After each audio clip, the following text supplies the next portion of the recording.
Good evening, ladies and gentlemen. Welcome to the November 19th, 2013 meeting of Glendale City Council being called to order at 6:03 p.m. May we have a roll call? Council members: Friedman. Here. Najarian. Here. Quintero. Here. Sinanian. Here. Mayor Weaver. Here. The flag salute today will be led by Councilmember Sinanian and the invocation by Chaplain Al Garcilazo, Glendale Adventist Medical Center. Please join me in pledging allegiance to our flag. I pledge allegiance to the flag of the United States of America and to the republic for which it stands, one nation, under God, indivisible, with liberty and justice for all. Please remain standing for this evening's invocation. Reverend Garcilazo cannot be with us. I will be conducting it this evening.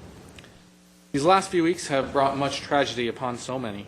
Tonight, let us remember those who have lost their lives in the terrible Typhoon Haiyan that struck the islands of the Philippines, and those who were affected by the tornadoes in the Midwest. This evening, whether we are of faith or not, whether we have prayed before or not, whether we have wept before or not, let us join our Filipino friends and pray with them and for their lost loved ones. Let us find the path upon which we can approach understanding and healing out of the rubble of this great tragedy through the words of St. Francis of Assisi, who prayed, "Lord, make me an instrument of thy peace. Where there is hatred, let me sow love. Where there is injury, pardon. Where there is doubt, faith. Where there is despair, hope. Where there is darkness, light. And where there is sadness, joy." Let us remember that we can all be instruments of joy, light, and hope during these dark times by providing aid for those who have nothing left. Give us the capacity to extend ourselves beyond our comfort zones to help those in need. We pray for them that they are comforted and recover from this tragic storm. We pray for this and peace in the world tonight and always. Amen. Thank you. May we have your report? Agenda for the November 19, 2013 regular meeting of the Glendale City Council was posted on Thursday, November 14, 2013 on the bulletin board outside City Hall. Okay, and before we go to the next item, just so everybody knows, hearing at 9 will be after 6. Since there's so many here for that hearing, we'll move it up between 6 and 7 items on the agenda. Okay. What is next, please? At 3A is agenda preview for the meetings of November 26, 2013. And I will give the briefing on that. City Hall meetings, Housing Authority, and City Council meetings on Tuesday, November 26th and December 3rd have been canceled. So you'll have to wait to December 10th to come and say hello to us again. Thank you. And what is next, please? 3B is a proclamation designating the day of October 24th, 2013 as World Polio Day. And who is...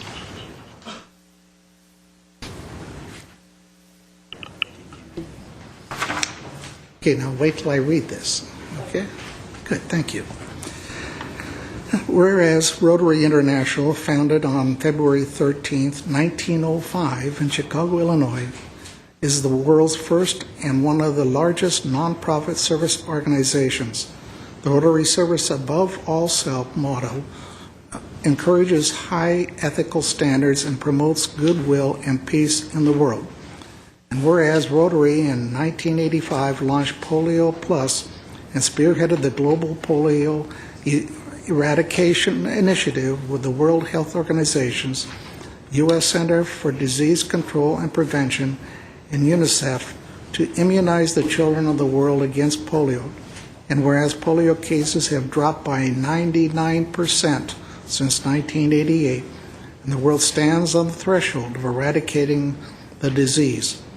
And whereas to date, Rotary has contributed more than $1 billion and countless volunteer hours to the protection of more than 2 billion children in 122 countries.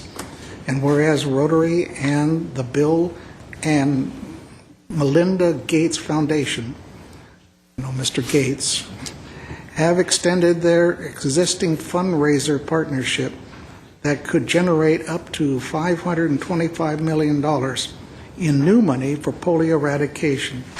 These efforts are providing much-needed operational support, medical personnel, laboratory equipment, and educational materials for healthy workers and parents. Now therefore, I, Dave Weaver, Mayor of the City of Glendale, do hereby proclaim our support of Rotary's efforts to eradicate polio around the world and encourage all citizens to join local Rotary clubs and Rotary International in the fight for a polio-free world. Thank you. And would you mind? Now you may speak. Thank you, Mayor and Council members. I'm Natalie Profont-Camorro. I'm president of the Rotary Club of Glendale, and this is Cal Devanich with me tonight. Let me present you with this. Okay, thank you. Yeah, I got out of order. Thank you for bringing attention to this horrible disease. A lot of people think it's been eradicated, and it hasn't. So thank you for the work that you're doing. Thank you very much. Thank you. Sorry, I forgot. Well, I just brought, I know we don't have a lot of time, but we wanted to share just a reminder of why it's so important to continue this effort to eradicate polio. We, in the United States, the vaccination effort has been very successful, so we're not used to seeing polio here, but there's some examples. This is in Rancho Los Amigos in Los Angeles County. When polio was at its peak, people had to use iron lungs in order to breathe. The disease can be really devastating in creating problems with the ability of the nerves to control the muscles. It typically affects children around the age of 5 and is highly contagious. In the United States, we have methods of rehabilitation and so forth to help people mitigate the conditions that they have after suffering polio. But in many countries, that is not the case. Polio can lead to social isolation and extreme economic deprivation.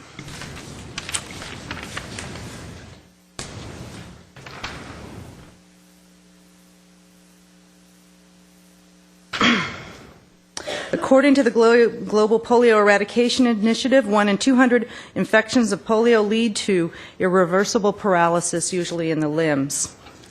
Thanks to the contributions of Rotary and volunteerism across the world, 99% of polio has been eradicated.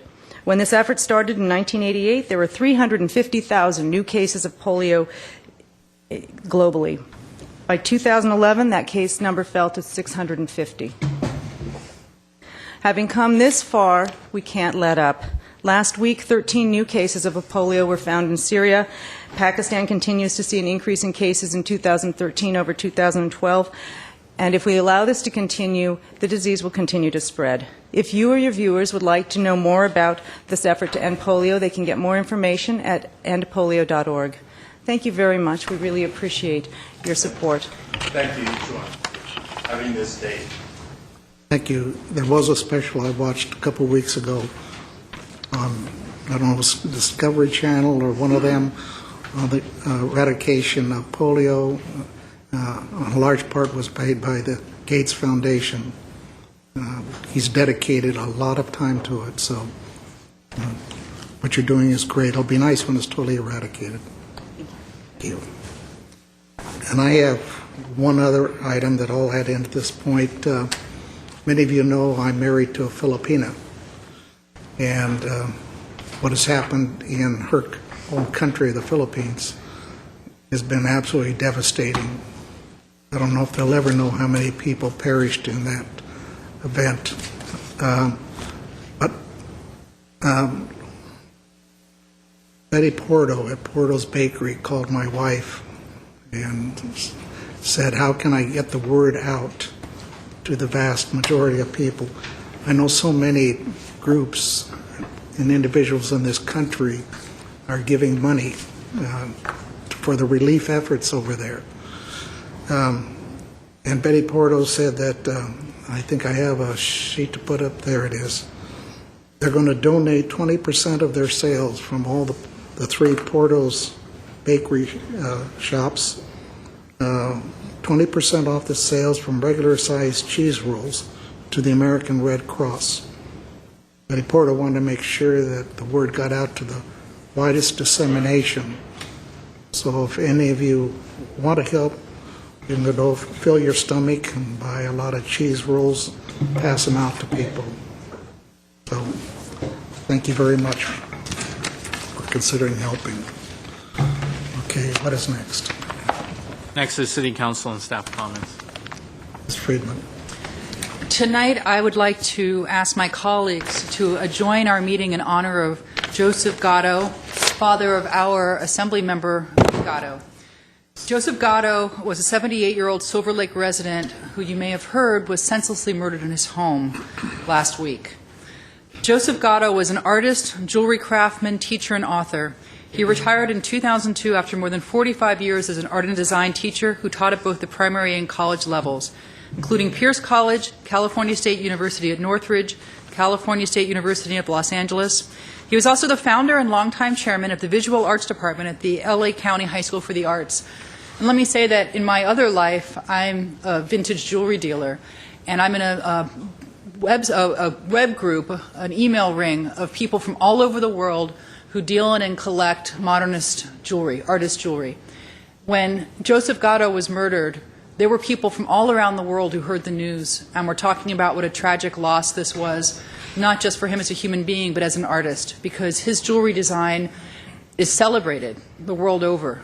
He really made an impact and moved people with his work. I had hoped to meet him. These past several years, I became familiar with his work and really wanted to meet him, and feel so regretful that I was robbed of that chance of meeting this wonderful man.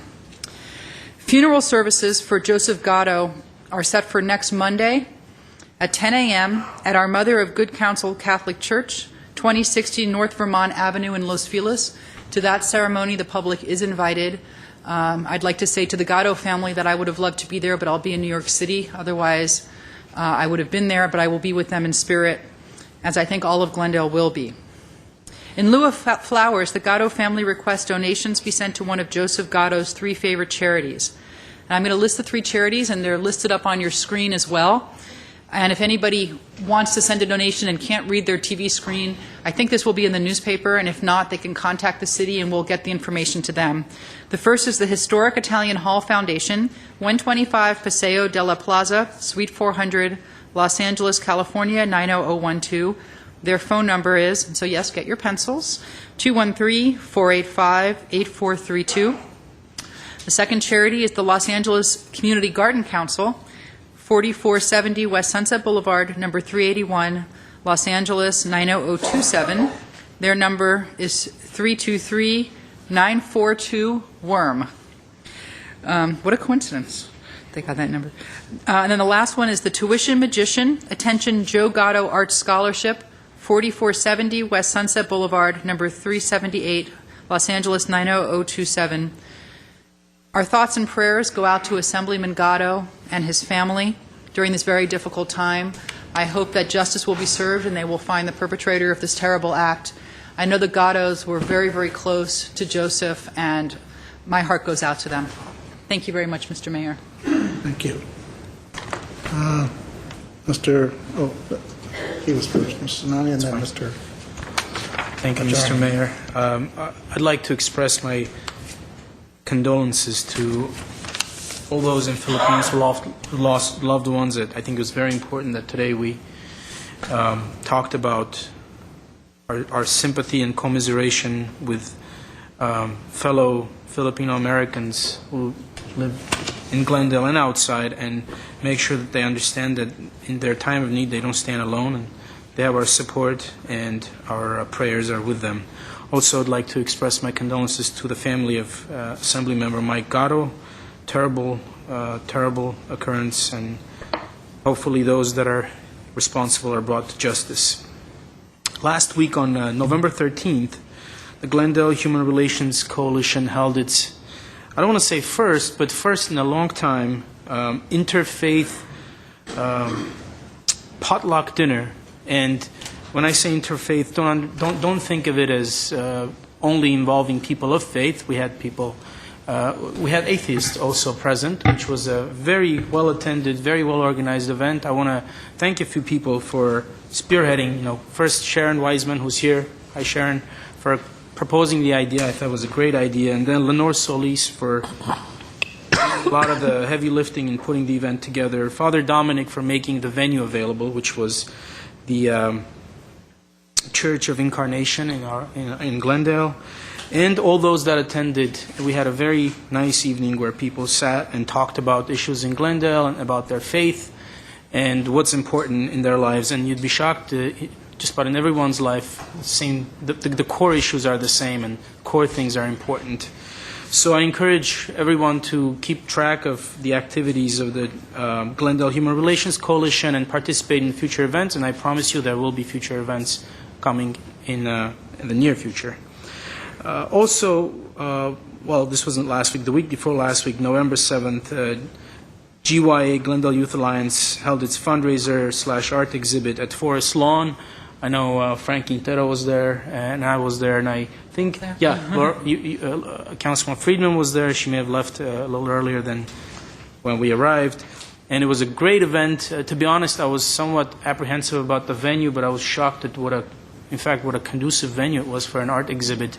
Beautiful place. If anyone hasn't visited, hasn't seen that panoramic painting there, which happens to be the largest in all of the American continent, please visit. And about 500 people came to this art exhibit / fundraiser. So they're going to have another one next year. Again, it's worth your while. It's worth your time. The artwork was first class, and it was all Glendale. You'll be shocked at how much quality art there is in Glendale and being produced in Glendale by artists who reside in Glendale. I do have a question for our staff, perhaps Mr. Zern. About a month and a half ago, Councilman Quintero asked about the automation of the parking structures and how that was proceeding. Now, the holiday season is upon us, so there's going to be a lot more shopping happening, we have a lot more stores opening up. And I'm just hoping that we won't miss this opportunity to, make money on the parking meters. So where are we with the automation of the parking meters? Well, Mr. Mayor, council members, Lonnie, and we won't miss the opportunity to make money because we have the charges are in place now. It's a matter of making it, I think, more convenient for our customers. And also nighttime, which we miss out on. Well, we go to 10 now, so we at least get that late. But we are looking at a couple of options. An RFP process, as you know, takes some time. There may be a couple of other options for us to get this done even quicker. Okay. And we're finalizing a couple of things on that, and we want to come back to council. And I actually think if it was all to work out the way it's looking, we might be able to very well get this done faster than a traditional RFP process would take. So that'll, of course, be up to you all and your decision, but we're going to present a couple of options, one of which would be the traditional RFP process, and then at least one other option that may expedite this and get it done even quicker. So I'm hoping that we can be back to you. You know, Mrs. Snunning, with our holiday schedule, I don't know that we'll get back before January, but I'll make it a plan to get it here as soon as possible after January. If we can get it to that 17th date, I'll talk to Mr. Ochoa. That would be great. We'll try to do that. We've got a lot of the paperwork put together already, so we'll shoot for that. But as long as we get all of our questions answered, I think we could give you another option that might. It's certainly something solid to consider. Great, thank you. Let's just, as soon as possible. Thank you, Mr. Zern. Thank you, Mr. Najarian.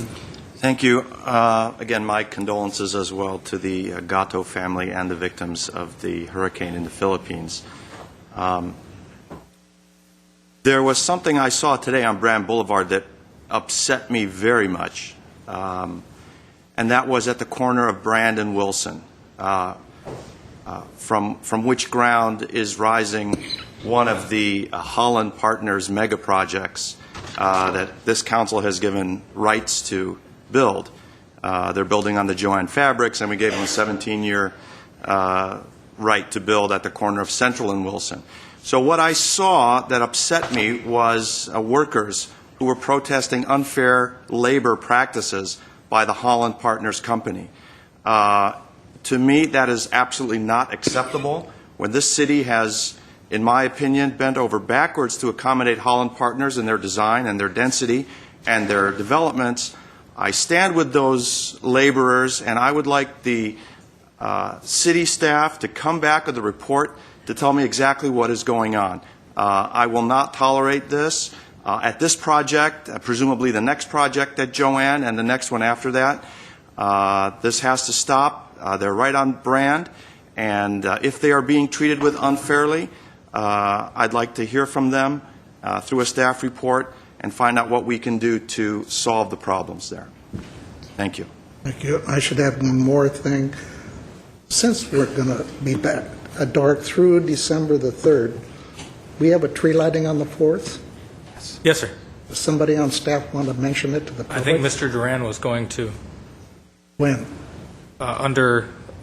Funny you should ask. Okay, come on. Just dawned on me, we're not going to be around for 2 weeks. Mayor Weaver, members of the City Council, we do have a holiday tree lighting ceremony scheduled for Wednesday, December 4th from 7 to 8:30 p.m. here at City Hall. The tree, we have to give kudos to the Public Works Department. They will be working for 2 straight days and decorating the tree and getting it up. As I understand, it's being delivered very close to the date of the tree lighting. But the tree lighting ceremony is back. We will have performances by a chorus of school children from a couple of GUSD schools. So it should be a fun event. We'll have Santa Claus. We'll have some hot chocolate. It'll be very festive. Thank you. And we have the tree lighting down at the Americana this Thursday, and then there's a lighting of all the lights in Montrose on Honolulu. Gosh, what day is it? November 29th, I think. I'm going to turn all those lights on, so a lot. Mr. Quintero. I have a number of things. I want to start by reaching out to the Gatto family. Joe Gatto was a wonderful guy. I was very surprised to hear he was 78.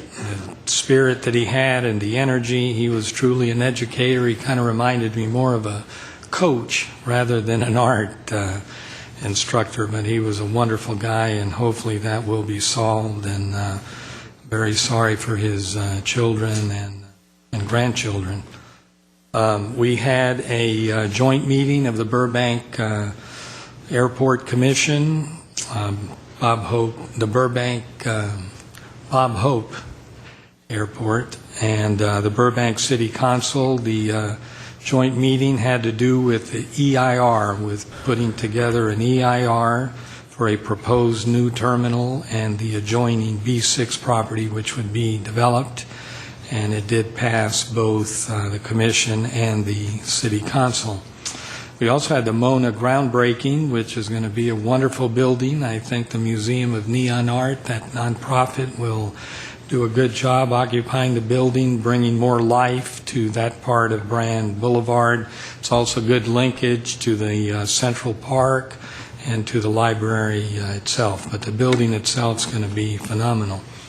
Then the YWCA had a wonderful event. They have been working with the Glendale Veterans Coalition. They had a wonderful event for female vets, kind of a fashion show, and they also, to raise money, and also worked on female vets from, just different issues that veterans have, and specifically female vets. I met with the city council member from our sister city in Japan. Ms. Friedman also joined me, along with the city manager and Dan Bell, our community coordinator.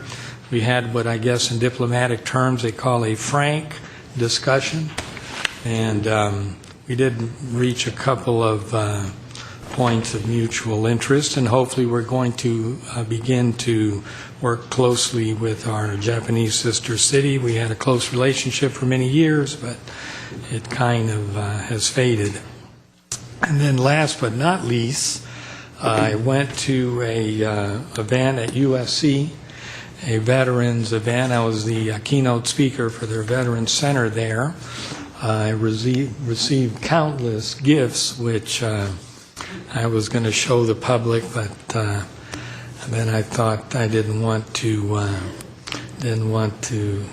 have Mr. Weaver think less of me. But I did want to state that the dean said that since I had become an honorary Trojan, that was a step above alumni. So on the pecking order, on the pecking, so I'm not showing all the gifts, but on the pecking order of Trojans, I may be a head above you right now, Mr. Weaver. And I just forgot to wear my Trojan tie today.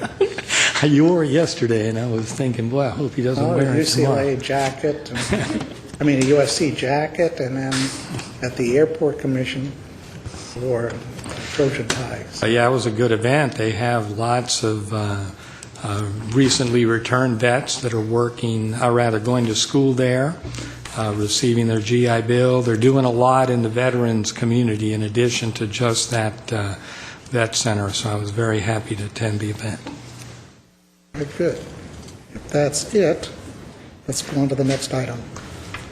Mr. Mayor and Council, before I go on to the next item, let me just announce to everyone in this chamber that if someone has lost a portion of their car keys, it is up here at the city clerk's desk.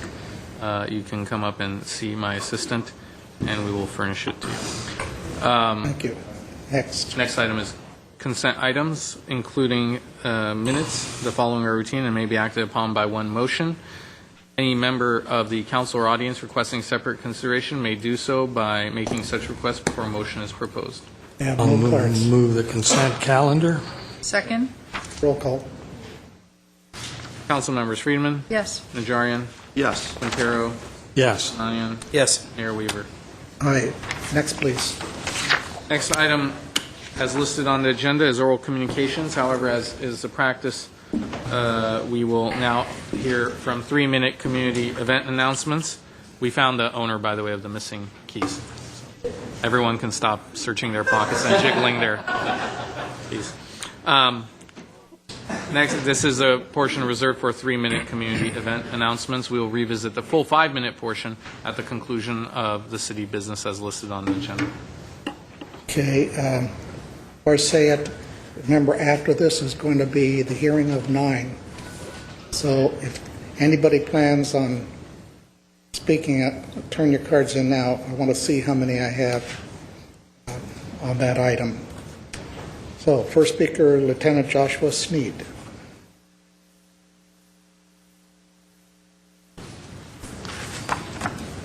Good evening. My name is Lieutenant Joshua Sneed from the Salvation Army. I've held the position of Corps Officer of the Salvation Army in Glendale since July of this year, so this is my first presentation before this council. First, I'm proud of what the Salvation Army does here in the city of Glendale and the surrounding communities, but I want to draw attention to what we're not doing. We're meeting the needs of about 300 families for Christmas and the holidays this year. Needs such as food, clothing, and toys. 300 families is nice, but we think that there are more here in the city of Glendale. And we'd like to make it known that we plan to increase our capacity. We have ambitious goals, and we're ready to start taking action on those today. So putting the word out there that people in need can approach the Salvation Army for holiday assistance, and we'll be happy to meet those needs. In addition to that, we have an event coming up this Friday morning at 7 a.m. It is our annual Red Kettle Kickoff Breakfast, signifying the start of the Salvation Army's annual Red Kettle campaign in these surrounding communities. Anyone is welcome to attend. Tickets are ordinarily sold for $20 a piece to help support the fundraising goals of the Salvation Army, but I am happy to sponsor anyone in this room myself, and I have tickets with me. So if anyone's interested, your tickets are on me. That's all I have. Thank you. Thank you. Our next speaker, Leon Mayer.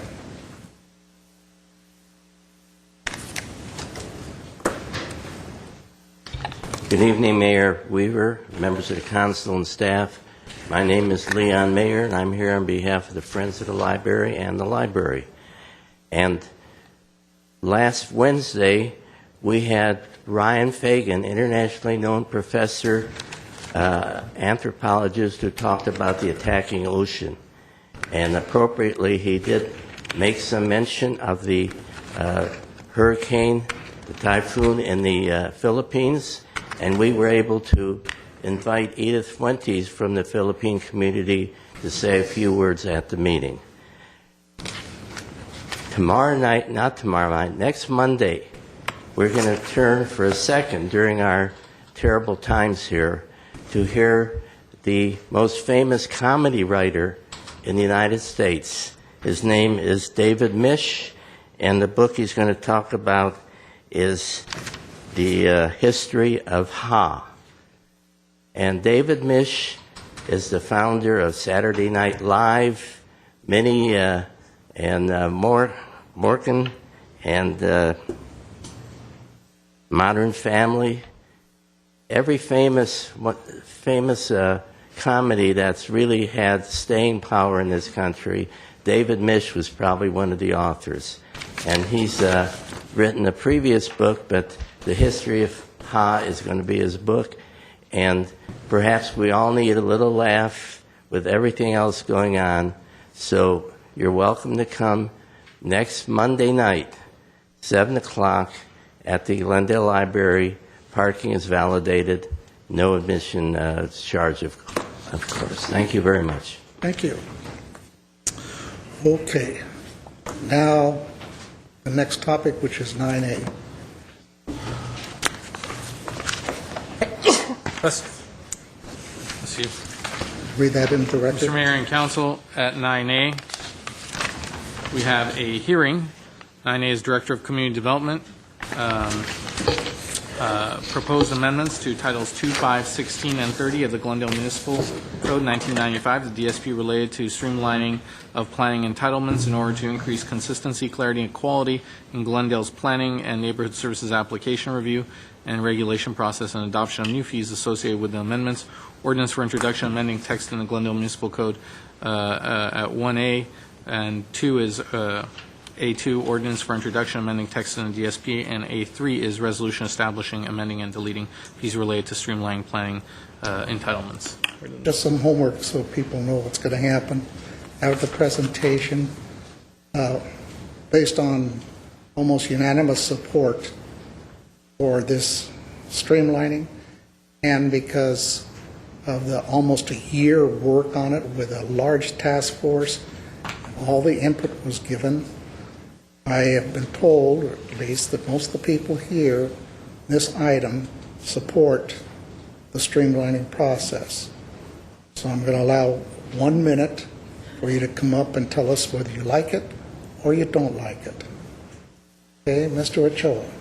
Yes, sir. By way of brief introduction, I think it's fair to say that everybody in this room, and certainly on the dais, loves Glendale, believes Glendale is a beautiful community, and recognize that the reason why is because of the many reasons why, is the process that has been put in place to ensure neighborhood compatibility and quality design. The structure that exists is carved out of past mistakes and lessons that are hard learned.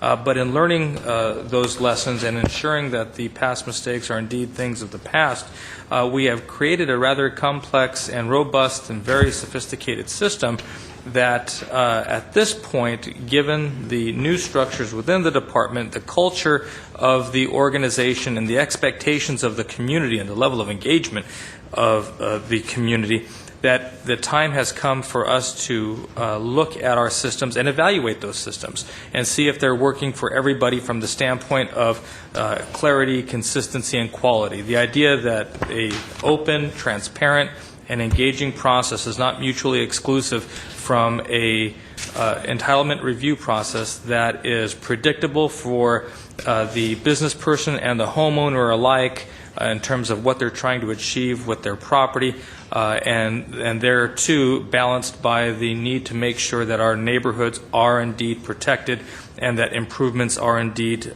quality. So we believe, and based on the work that has been done to this point, that the task force that it was constructed believes that there is a balance to be sought, and that the quality design and the efficient process are not mutually exclusive from one another. With that as a preamble, let me have Mr. Hagani walk through the tremendous amount of work that was done over the past year. Thank you, Mr. Mayor, Mr. City Manager. As the City Manager, I think, emphasized, the whole purpose of the presentation is to show ways that we think we could streamline the process and maintain the high quality that the community and the City Council have learned to expect from us. Just as an overview, this whole process started last year about this time. The city manager hired a consultant to do an independent review of our process, and she came up with a white paper that made recommendations to emphasize efficiency, clarity, and speed, recommendations on how to maybe change some of our processes to achieve those. We brought that to the City Council in March of 2013, in March of this year, and you directed us to put together a task force that was composed of all the different interest groups that are involved in the processes that we're putting in front of you today. And then to review code changes that could lead to what we're presenting tonight. The task force meetings took place between June and September, 5 task force meetings over that period of time, but that involved reading large amounts of code material and discussion.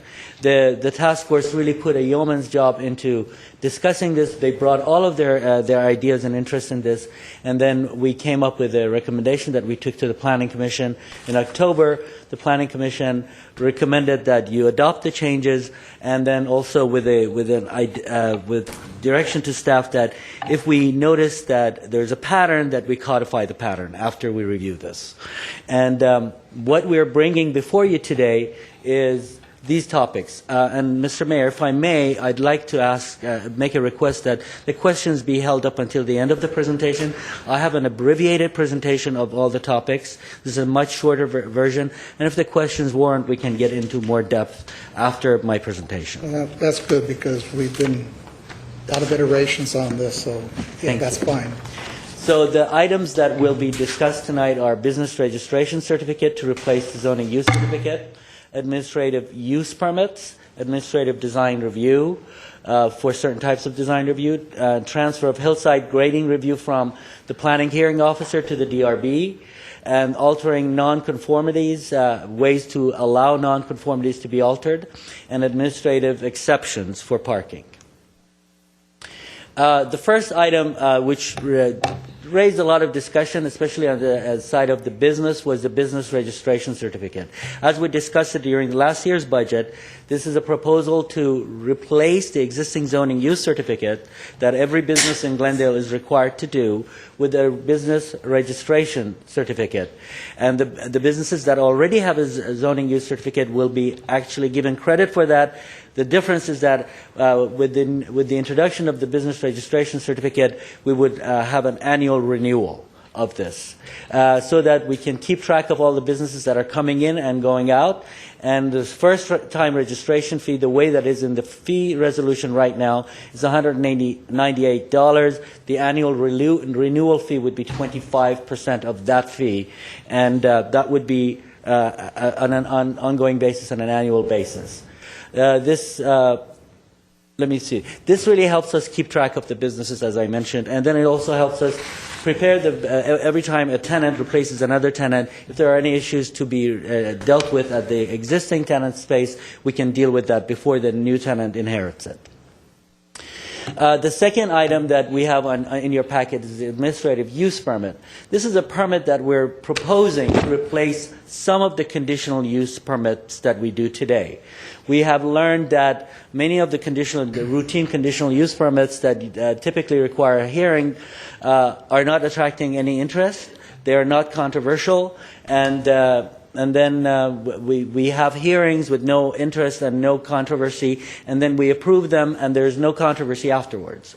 So we have identified some of those permits that we think we could do at the administrative level. We still propose to continue doing mailed notices within 500 feet prior to the decision, so that people know that there is an administrative use permit request, that there's going to be a decision on, so people can call us or write to us and then tell us how they feel about this, so that their comments and their input is taken into account before making a decision.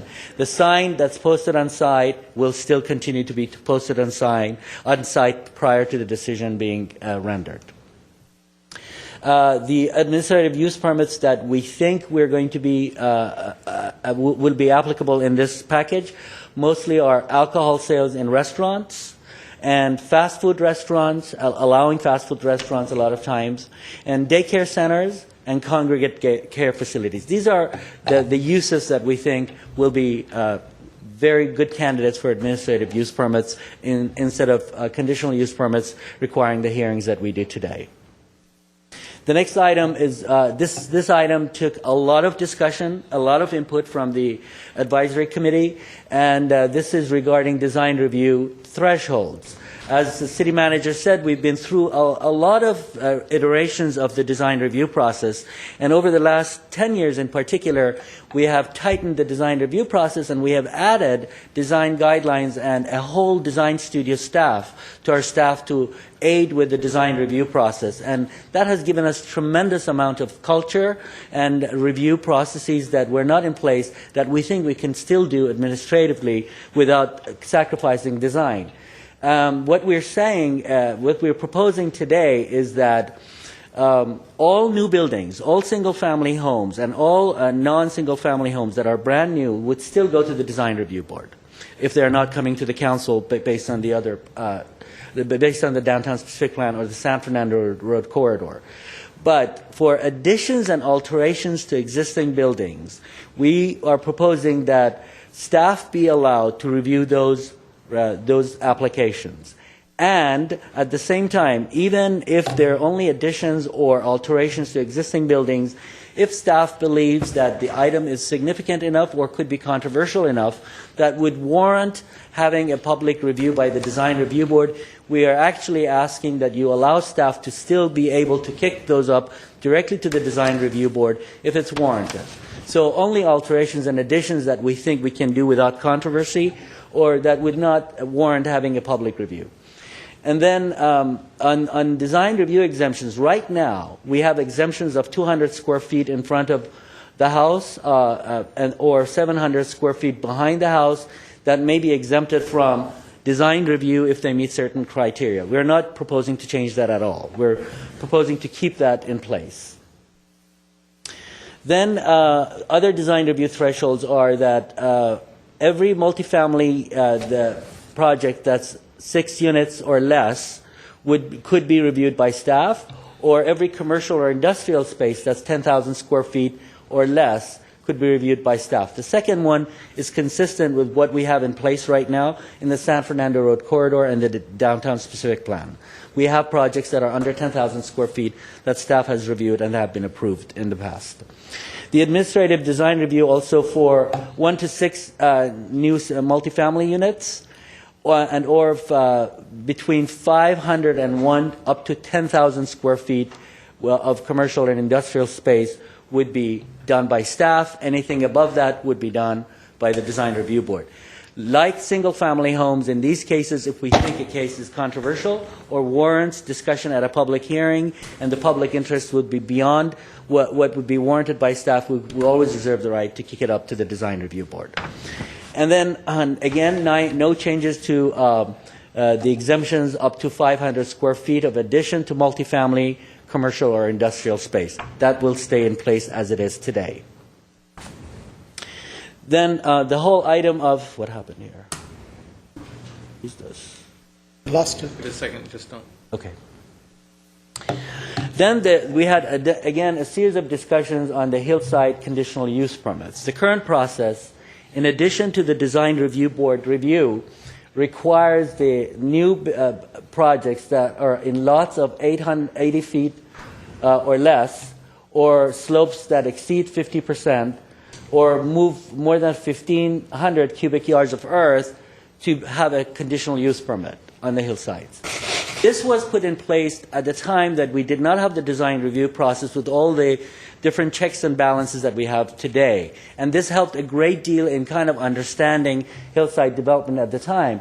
However, since then, we have now created a very extensive design review board and design review process for brand new single-family homes that addresses all of these issues during the design review process. We are recommending that this process be combined with the design review process. Again, remember that we are recommending to maintain the authority of single-family new single-family homes with the Design Review Board.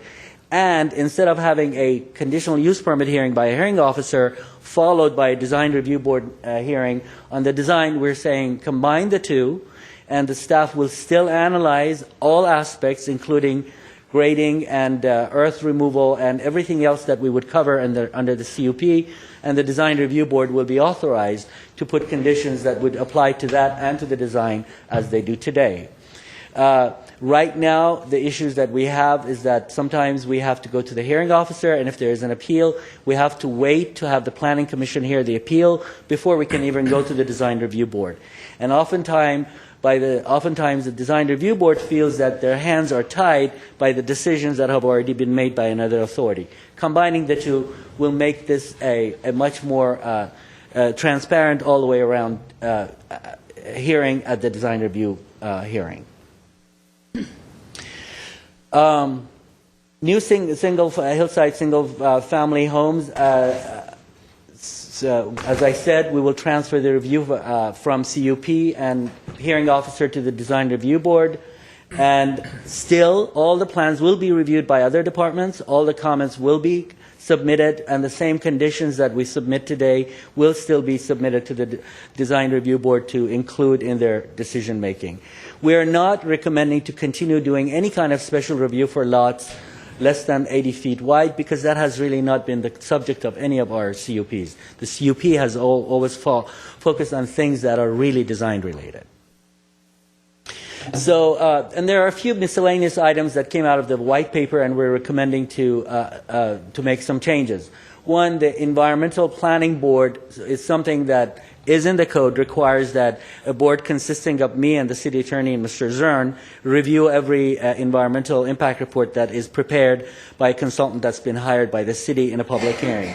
That was done at the time that the departments didn't work as closely as we work together now. It's unnecessary, and we think that's a board that we could eliminate easily. And when was the last time they met? 2005? 2007. 2006. That was the last time we had one of those.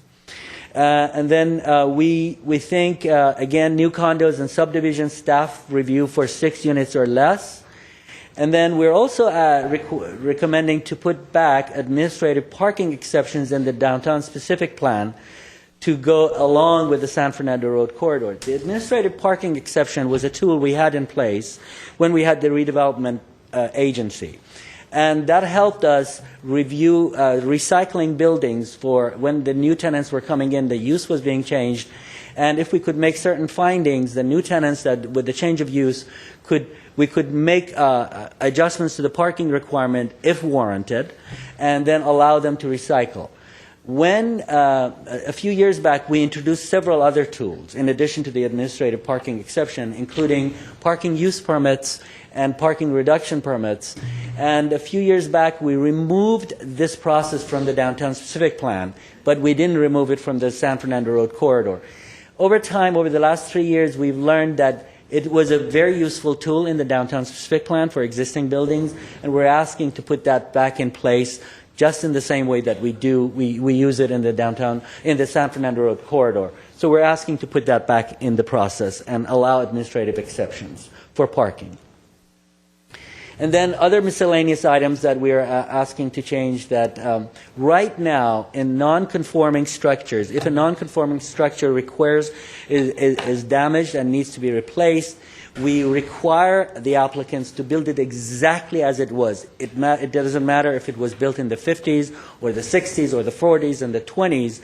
Sometimes people want to make minor adjustments to make it a little bit better, and we say to them, no, it's a non-conforming structure. You need to build it exactly as it was. This allows us to allow people to make some minor adjustments, make it a little bit of improvement to some of these structures that they're replacing that are damaged and need to be replaced. And then a typical example of that would be a staircase and a patio, or structures or garages that sometimes people have to fix and replace. Sometimes they want to increase the size of the garage, for example, a little bit, but since they can't meet the full garage standard today, we don't allow that. This would allow us to allow them to make it a little bit larger and still more useful and still build the non-conforming structure.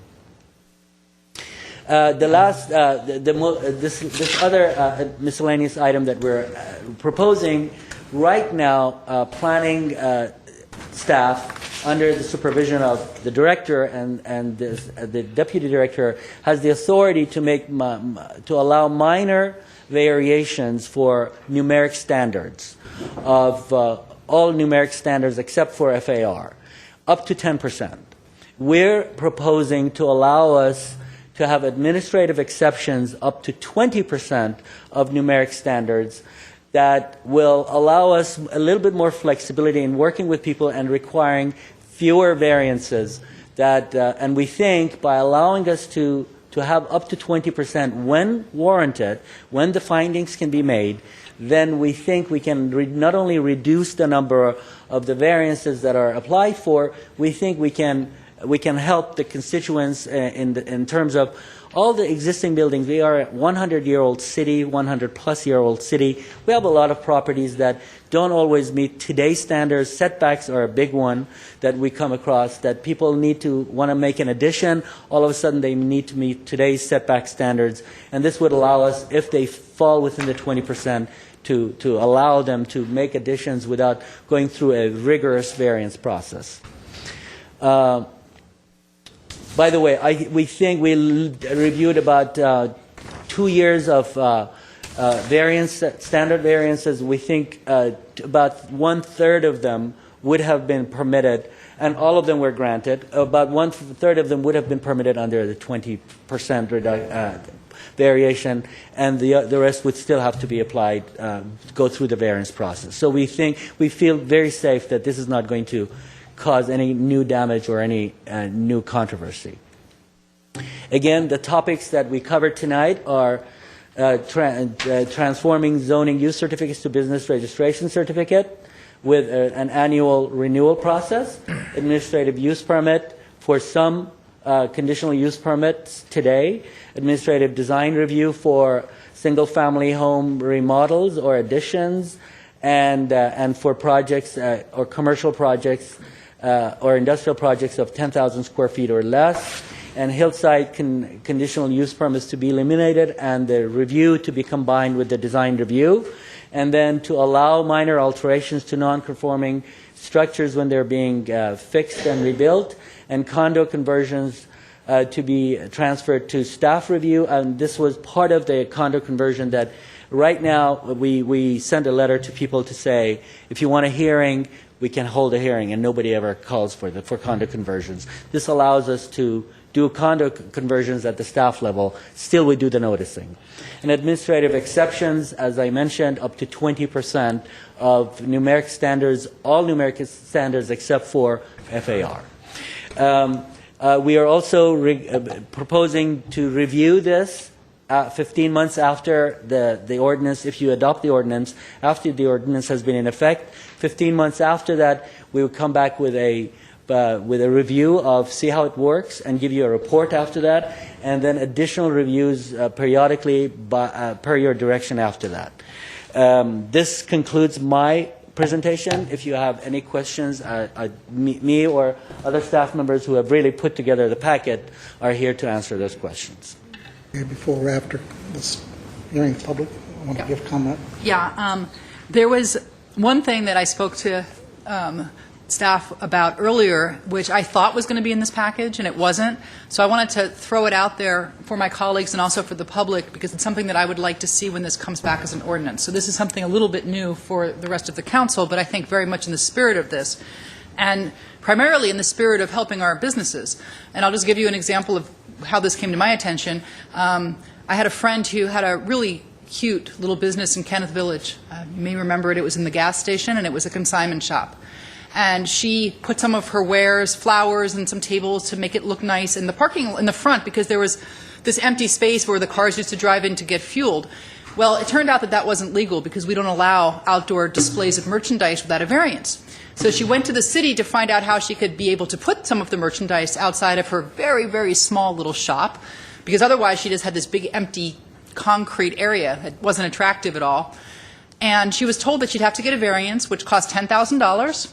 Now, she didn't really mind even paying the $10,000, but the problem was the city told her she probably wouldn't get the variance, because variances go with the property. So if she was to leave her business or move somewhere else, the next business that came in would have that variance, even if they were going to put things outside their store that really were ugly and the neighborhood hated, because this is right next to a residential neighborhood. So what I would like to see as part of this is some sort of a license people can apply for, businesses can apply for, with a low fee. If they want to be able to display merchandise outside, and maybe we can even think of a few other examples that people sometimes are interested in, they can pay this fee, and the city will be a lot, I think, more inclined to give them the permission because it's reviewed every year, the same way that this new business permit would be renewed every year.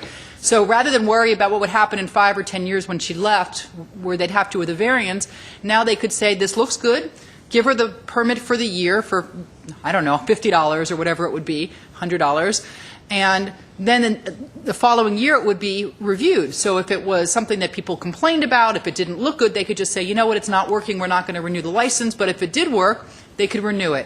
I think this would be a great benefit to a lot of our businesses who are in the same situation, who want to be able to do things like put some merchandise outside, things that would be attractive to the neighborhood. I'm not saying this would be appropriate for every business in every area, but there's certain cases where it is appropriate and where it would make a business district look more lively and look more attractive and would help certain businesses. So this is something that I would like to see why next not time. let staff look on that? When it comes back, we can, if staff thinks it's a good idea, it can be recommended as a...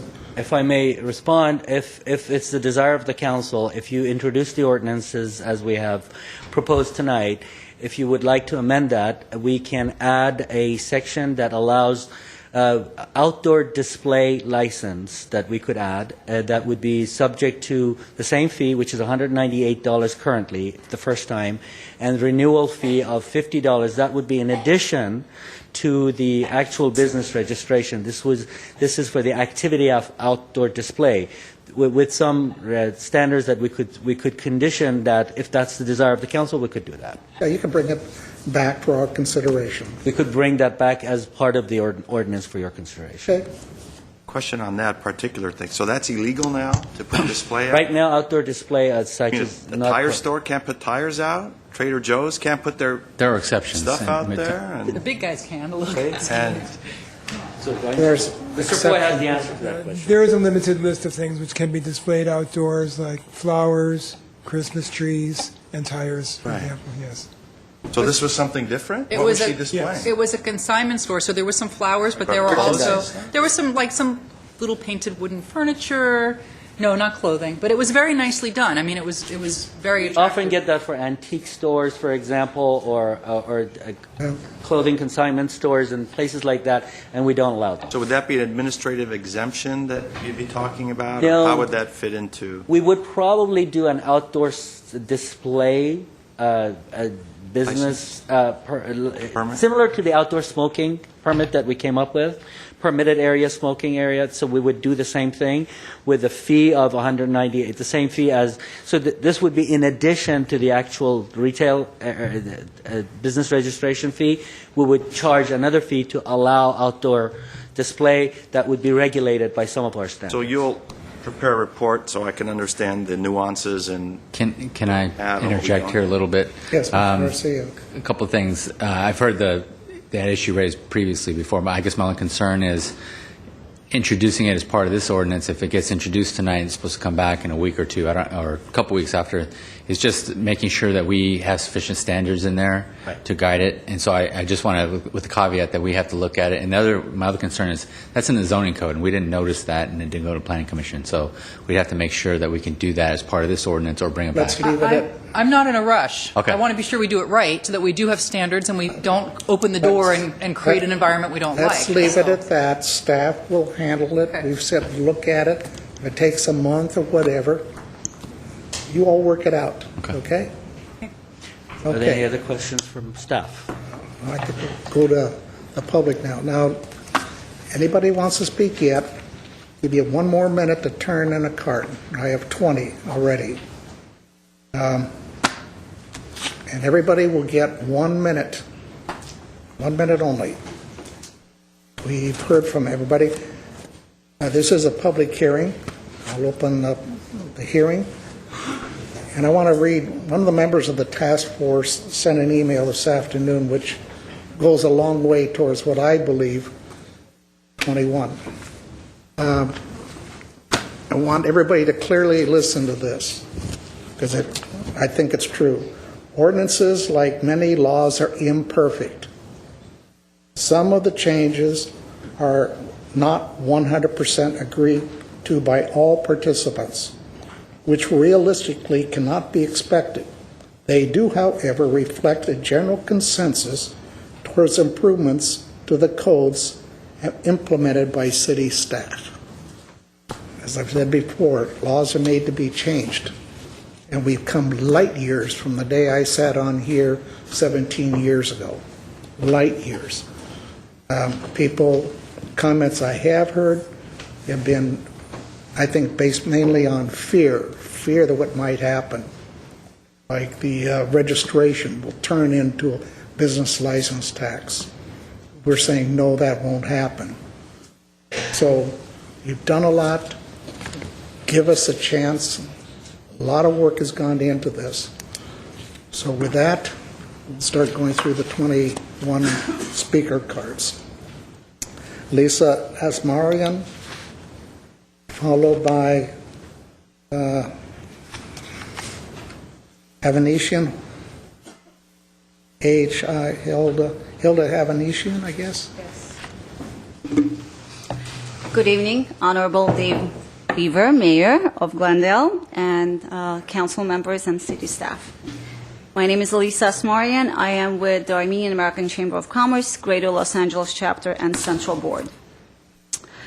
I am here to say that I was very glad to hear about the work of the Planning Process Task Force. I understand the task force members had different perspectives, but everyone agreed on final set of changes.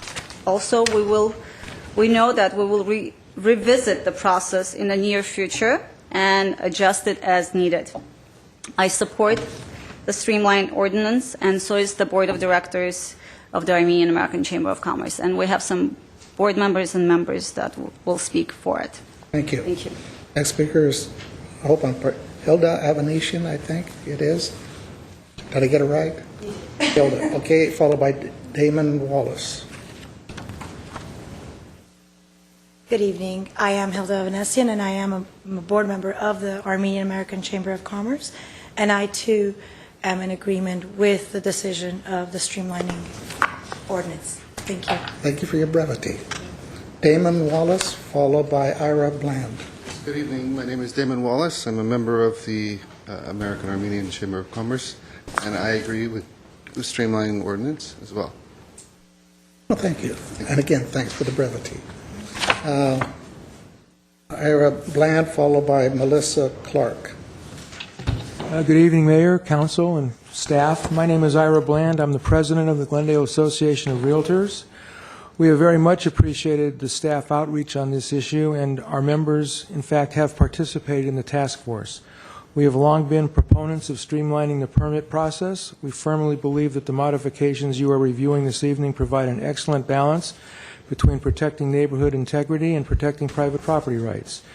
Yes, the changes are difficult, but the proposals continue to allow for public input on important projects and at the same time decreasing the current onerous and lengthy review process. We totally support the effort, and we encourage a yes vote this evening. Thank you very much. Thank you. Melissa Clark, followed by Lucine Wajanian.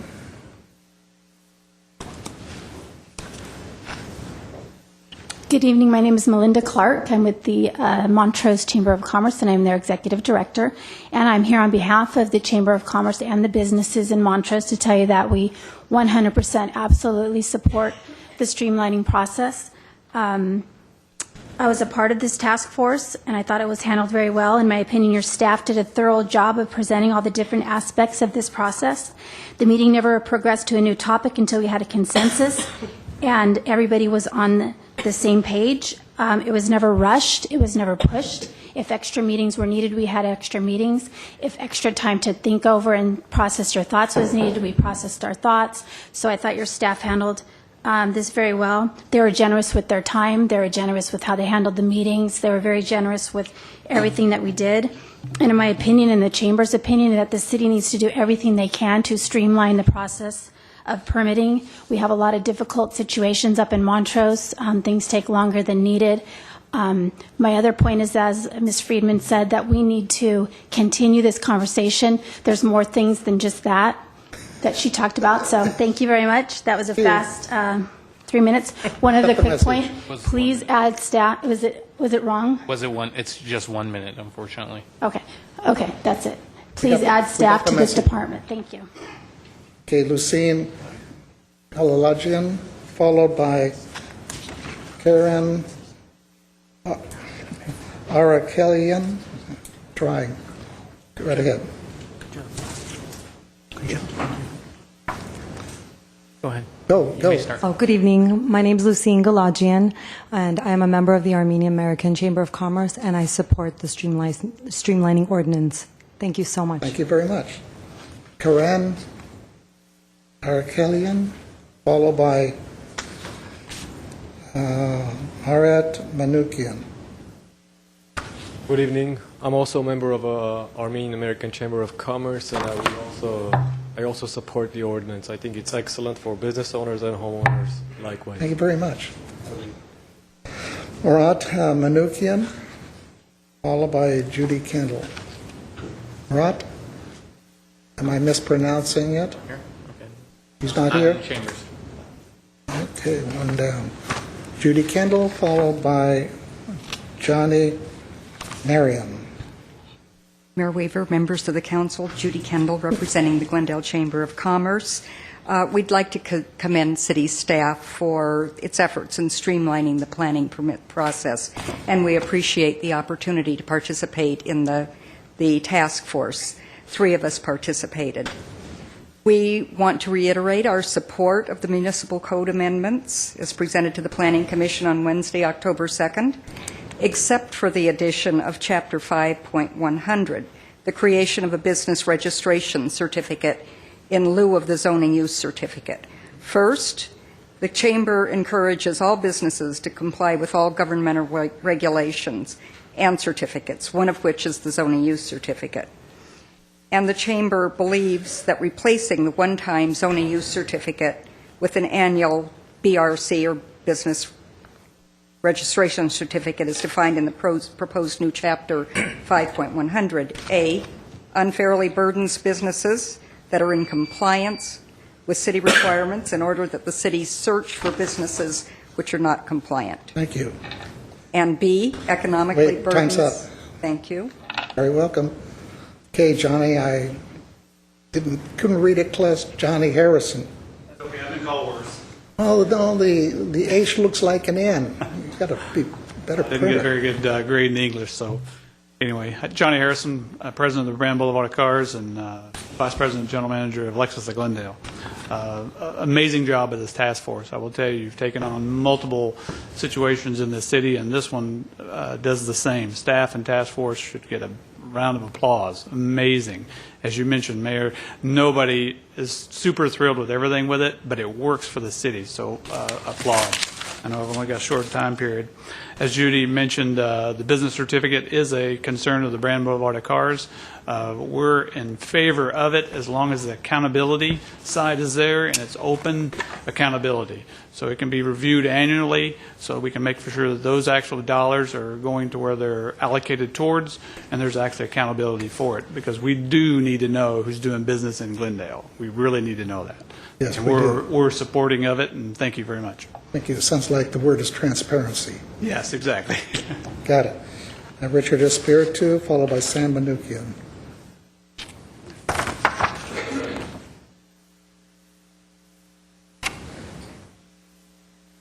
Good evening, Mr. Mayor, members of the City Council and staff. I am Richard Espiritu. I recommend the staff for such a tremendous job that they're doing in streamlining. However, I found 2 items in this staff report that are in direct violation of federal law. One is B2, that's in direct violation of ADA Title III, and also Section 504 of the Rehabilitation Act, talking about reduction of parking. 5 times in this report, it talked about sending out notifications to all the neighbors.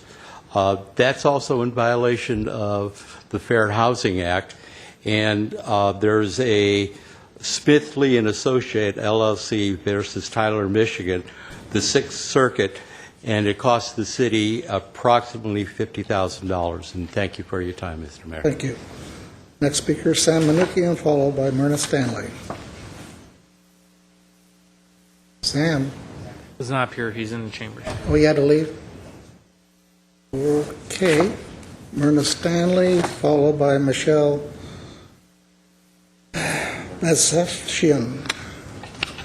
Butchered that one, I think. Go ahead, Good Myrna. evening, Mr. Mayor and council members. My name is Myrna Stanley. I'm with the Zoning Committee of the Coordinating Council.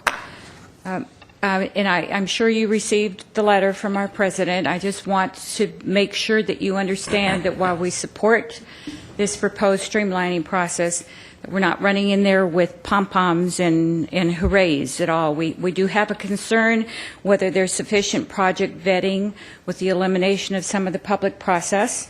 The transfer of CUP's hillside issues from the Planning Commission, which raises issues very different than what the DRB raises, is a significant concern. You're down to one DRB. Most of the time, there's only 3 members present. You have a continued project. Many times, you have 3 different members hearing it on 2 different occasions, and the result is confusion. So I just want you to be aware of that. Staff understands that they're under scrutiny, so thanks very much. They are aware, and well, that's what we're going to be looking at. Michelle Nassessian. Good evening.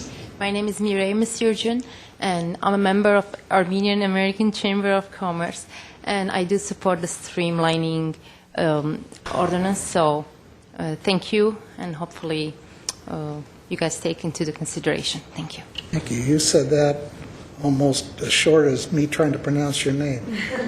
Mireille Mesturgeon. Mesturgeon. I know it looks like I'll work Michelle. on it. No problem. Thank you. I try to learn all the Armenian pronunciations, but that one That is one a is little... French. That's why it's not Armenian.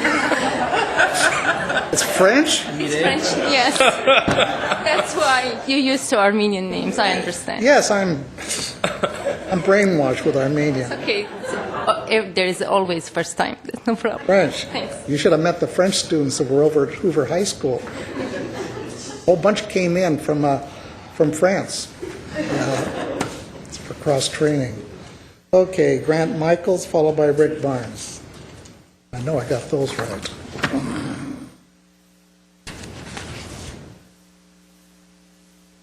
Good evening. I'm Grant Michaels, President of the Montrose Verdugo City Spar Heights Neighborhood Association and a member of the task force. I'm here to support the process and want to encourage the process to continue to provide transparency and be able to disseminate information. We are looking forward to the new website redesign with great interest and are looking for ways to continue to get information out in a very timely fashion, hopefully before the 1 week before the hearings. Thank you very much. Rick Barnes, followed by Harmon Avedian.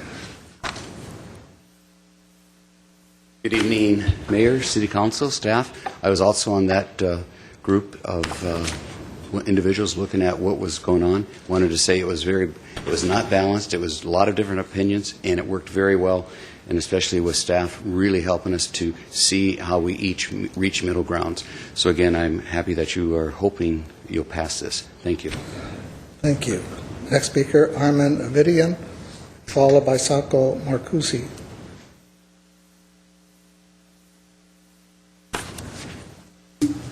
Good evening, Mr. Mayor, members of City Council, and staff members. Armin Avedian.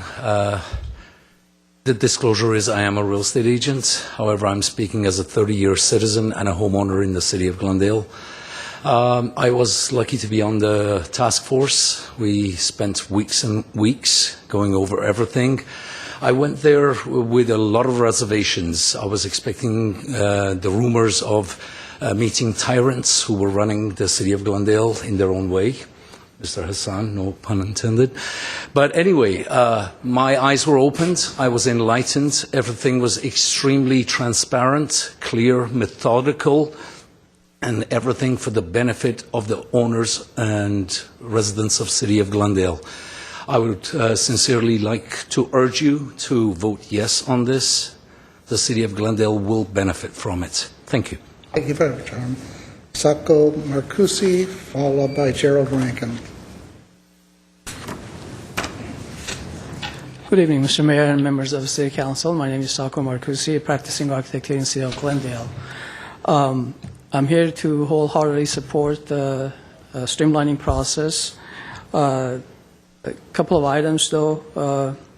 One is that I believe the marriage of the CUP process with the design review would be extremely helpful in making concrete decisions, because oftentimes information were lost between the CUP hearing and the design review. There were conflicts that were not resolute, and I think this will help a lot.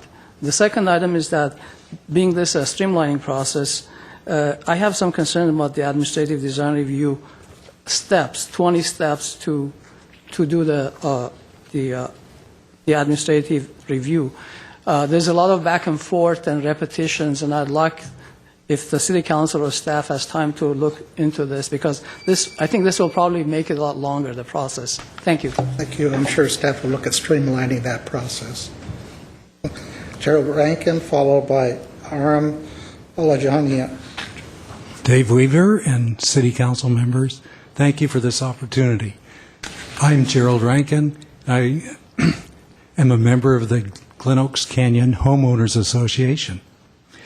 I appreciate the hard work of the task force, and I'm sure many of the proposals are going to be very effective, especially the ones affecting building, rather, I should say, business. However, I'm worried about the single-family home component. I urge you, the City Council members, to closely study the proposed revisions on single-family homes to make sure that neighbors are given adequate notice of any extensive remodel or new construction, and that they are given an opportunity to review the builder's plans and to participate in public hearings. The polished, seemingly persuasive presentations of architects and other professionals is only one side of the story. The city or design review boards need to hear... Gerald. I'm sorry. Yeah, time's up. We got the message. Okay. Believe me, if this process isn't working, we will hear it. Staff will hear it, council will hear it, corrections will be made. That's why I talked about if there's fear, don't worry. We'll get the message and we'll fix it up. Guaranteed. Aram Alajayan, followed by Bob Getz. Good evening, Mr. Mayor and members of the council. My name is Aram Alajayan. I'm a local architect, been in practice about 35 years doing the business here in Glendale. I was part of the task force, and I want to commend the Director of Planning staff, and City Manager for taking this step forward. You know, as I said, in 35 years, this is the first time we see a good change for the Glendale. This is really going to help architects, the residents, the developers, the entire community, the business community. This is very important to move forward, so I'm in full support of this ordinance. Thank you. Thank you. And the last speaker, Bob Getz. I get 3 minutes? No, good try. I'm Bob Getz, and I'm a member of the task force. I'm one of several people from the coordinating council who had the opportunity to participate on that task force, and we appreciate it. I'm going to just read 2 sentences from my statement that I think say it all. That it's encouraging to see that the proposed amendments require an in-depth review of any approved changes within 13 months of their approval and adoption. The task force endorsed this idea so stakeholders could help determine if the new amendments are functioning as expected, and if further changes are needed. We look forward to participating in that review. They got in the wrong pile. Thank you. Okay, 2 got in the wrong pile. They marked oral communication. Okay, Rondi Werner, followed by Gary Zarabian. Those will be the last 2 speakers. Good evening, Mayor and Council. I participated in the Streamlining Task Force Committee and raised objectives several times on some of the items. The word consensus is being used a lot and should not be misinterpreted as unanimous approval and agreement. We were not even asked to actually vote on anything. This was just something that they were reviewing with us and getting our opinions. For example, I'm opposed to doubling the 10% administrative exception to 20% across the board as it pertains to parking requirements. Although the city has polled the public many times on what issues are of a concern to them, parking and traffic rank in some cases first and second in their concerns. And I think that until the city implements a comprehensive public transportation program that reduces our dependency on cars, I think it's premature to raise that limit. Thank you very much. Gary Zarabian. Mayor, council members,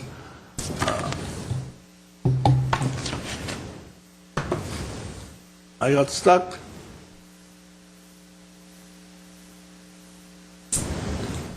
Honorable Mayor, every time we say something, you don't have to give us an answer. You just take your gavel and bang it and get out. Your time is up. That's not right. You should give us time, answer our questions, and let us know that you're working, doing something. And don't just take your gavel, bang it up, and say, next speaker. We need answers to our concerns and questions. Thank you very much. Thank you, sir. I don't know what that has to do with this item. That has nothing to do with this item, but we are worried. Sir, you could have done that in oral communication. We're discussing streamlining at this time. Okay, I have no more cards. I'll close the public hearing.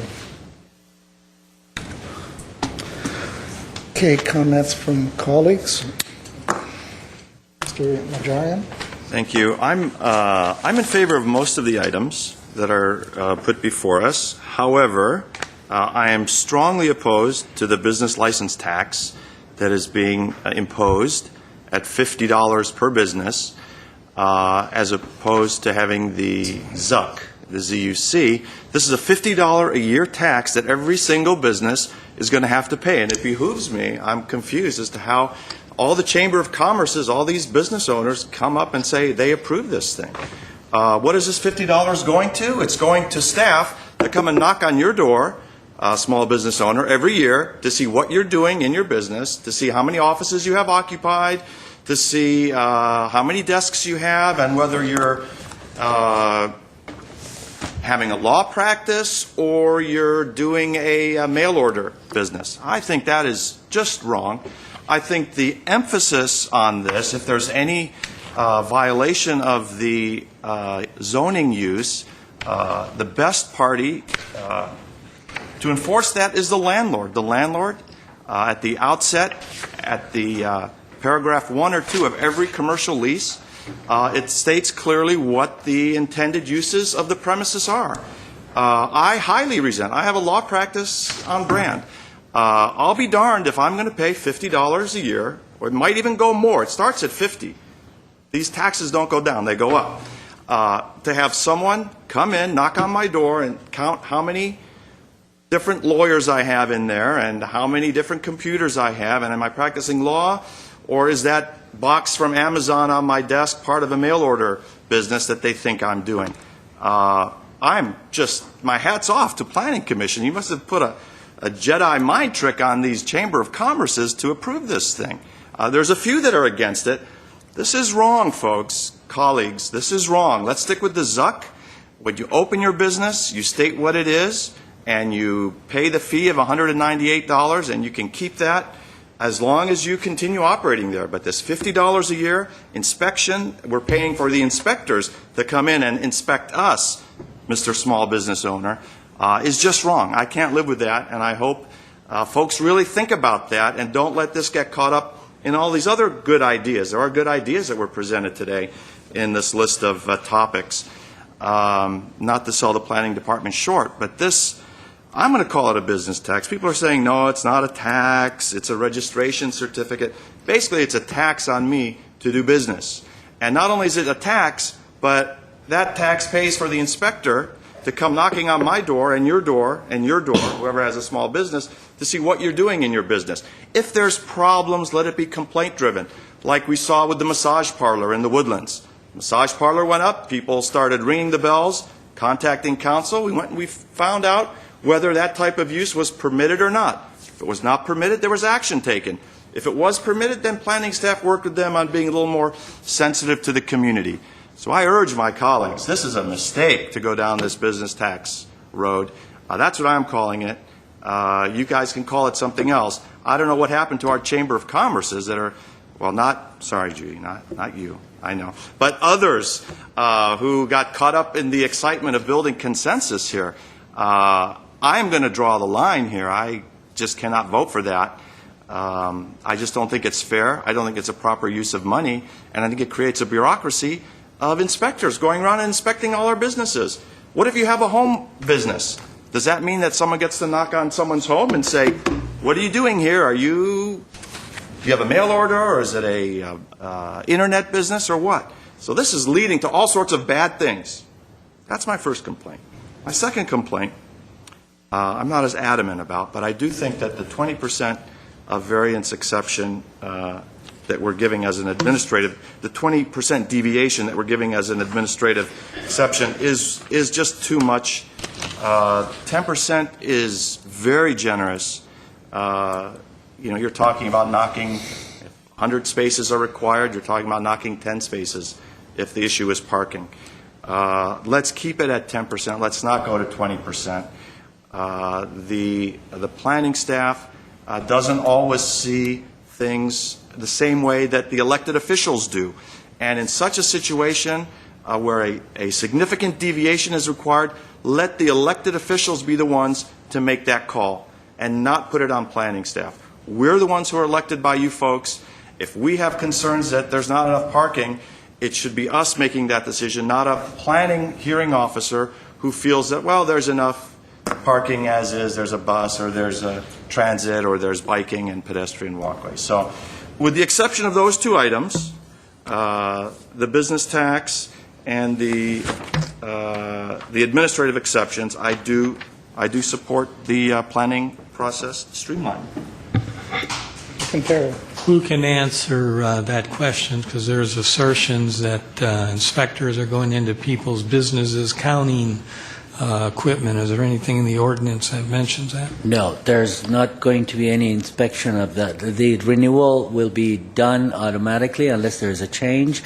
There is right now the fire department does a biannual inspection that's tied to this. That is independent of this, and that has to do with the occupancy requirements of the fire code. But that we will only tie the two things, two processes together. We're not proposing to inspect every site every year at all. What about home businesses? Wait up, Mrs. Friedman. Home businesses right now are getting home occupation permits, and they'll continue to get home occupation permits. Home businesses will not be subject to this business registration fee at all. They'll be subject to the home occupation permits. Mr. Nigerian. Well then, if you're not going to be inspecting the businesses, why do I have to pay $50 to cover the cost of inspecting? That's the administration. What am I saying? Wait. You asked a question. We're maintaining a database, and we're maintaining we're keeping track of all of the changes that take place in every business in Glendale, and that $50 is reviewing and updating and sending everything and renewing the permits. about 25% of the businesses, there are changes that take place that need to be followed up. And right now they're driven by code enforcement calls. In this case, we will manage to capture them and deal with the business owners and make sure that they're compliant without having any kind of code violation coming up.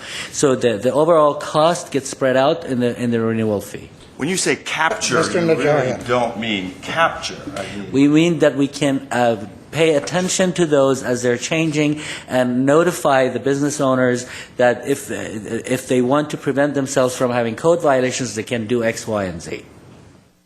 And just for clarification's sake on that point, to the extent that the amount is an amount that ties back physically to the time it takes to receive the information, process the information, send out the certificate, that's the cost-driven fee, and thus it is not a tax, very clearly not a tax, because it actually ties back to a charge for service. Now, why do we need this? If our discussions have been with the community, with task force, that if we are going to streamline this process for businesses to come into storefronts, particularly storefronts in Montrose or in Kenneth Village or in Verdugo Woodlands or other areas that are, or in the San Fernando Quarter that abut residential areas, if we're going to make it easier for those businesses to go in and operate and change and permeate inside of those storefronts, part of this balance that we're trying to seek is to ensure that the neighbors that live around them know, and certainly that we know, what's going on inside of those storefronts. We can get that for free. Mr. Najarian. Margaret Hammond can call us up and say, there's a business in there that doesn't look kosher, and I don't have to pay her $50 a year. Do I, Margaret? Thank you. My point is that I think that the complaint-driven system that we currently have is more than sufficient. I think the $50 fee that is going to be imposed on every single business in the city of Glendale that may or may not return a service to that business, most likely it doesn't look like you're getting anything for that, is onerous, and we can just keep our complaint-driven system without creating an additional bureaucracy, a database, keeping track of who's doing what. Mr. Najarian, you have made your point loud and clear, and there's no clapping.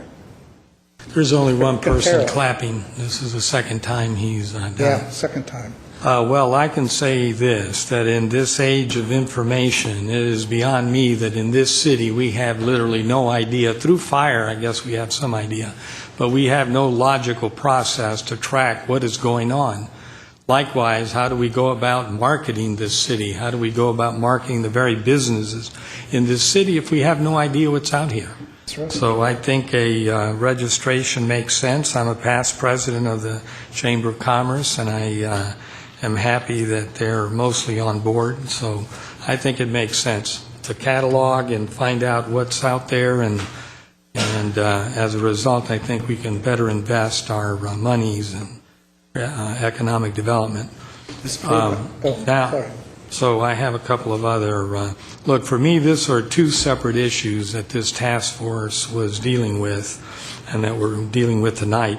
One is clearly the business fork, the business route, and what we do to try to encourage business. And for a business that doesn't succeed, if someone can't pay $50 a year, I question whether they should even be in business.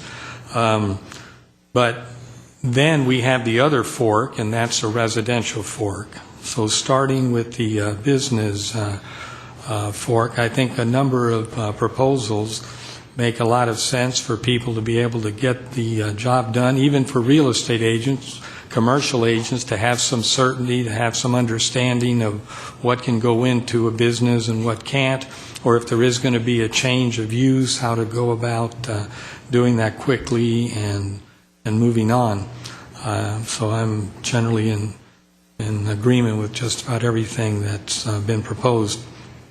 With the residential fork, I'm a little bit more leery, a little more concerned, and I'm specifically concerned that we are eliminating public input.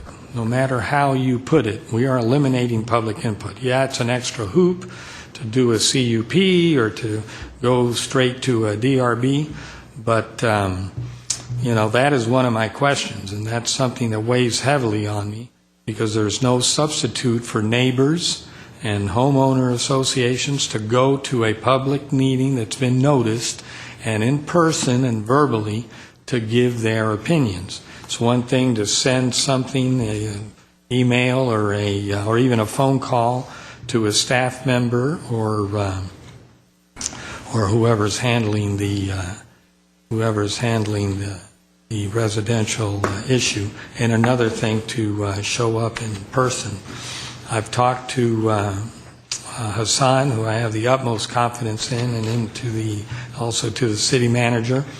I feel a little bit more comfortable since talking to them about this process, but it's a big step. We've spent countless years, literally countless years, on this dais and in different groups trying to work out a process that's fair to everyone, and specifically it's also fair to the applicant. So the applicant has some ideas of what the parameters are, and I hope we haven't blurred that opportunity for both homeowners, quote, applicants, and the surrounding neighborhoods to deal with these issues. We've been in a hiatus. Because of the economy, there's been very little development in the hillsides. There has been some renovations and additions to single-family homes, but we've been in a hiatus.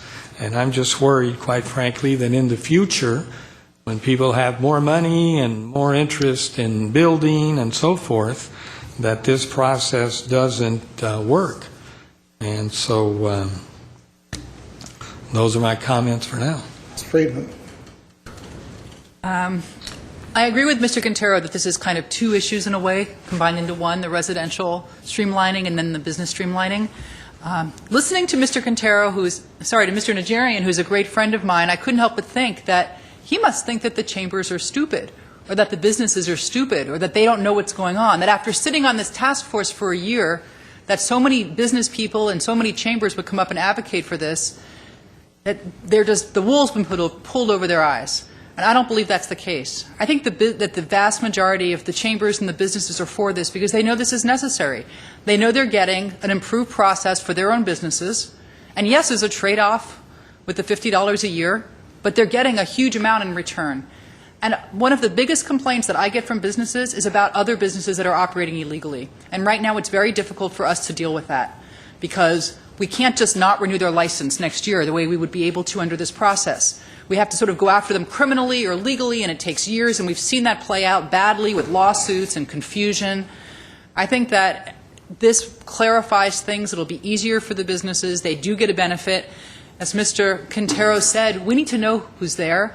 When I was working on the San Fernando Creative Corridor project, we literally had to send a city intern door to door to every building in those 750 acres because we didn't know what businesses were in those buildings. It took months and months and months just to do an inventory of existing businesses. We didn't know. How can we service our businesses? How can we market our city if we don't know what the businesses are? We discovered we had business clusters we had no idea existed. We had things happening. Then we were able to reach out to those businesses and help market the area, help market them, and I think with a great result, which is an area that now has the lowest vacancy rate in the entire city.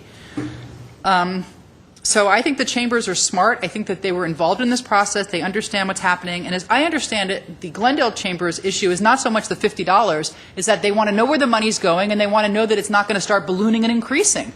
And Judy Kendall is nodding her head. So they're okay with the $50. They just want transparency. And I agree with them. We should be providing an accounting every single year of where that money's being spent because that money needs to go back into servicing those businesses. It absolutely does. So I will make sure that that happens, and I know that staff is committed to that as well. It's not going to be money that's going into the general fund. It's money that's going to be servicing these licenses and servicing these businesses. In terms of the residential part of this, which is sort of big and complex, before I was on council, I was on the design review board for 5 years, so I think I have a little street cred in this respect. And I don't think I was seen as someone who was always wanting to give away the farm to the developers and allow giant houses. And I think it was kind of in the middle. and often on the side of the homeowners associations. And I got on the design review board because I was concerned with what I thought was incompatible development in our neighborhoods. That's why I got on the board in the first place. What I've seen over the years with the CUP process is nothing but complaints. I don't see a process where people say, this is so beloved and it's worked so well, we've got to preserve it.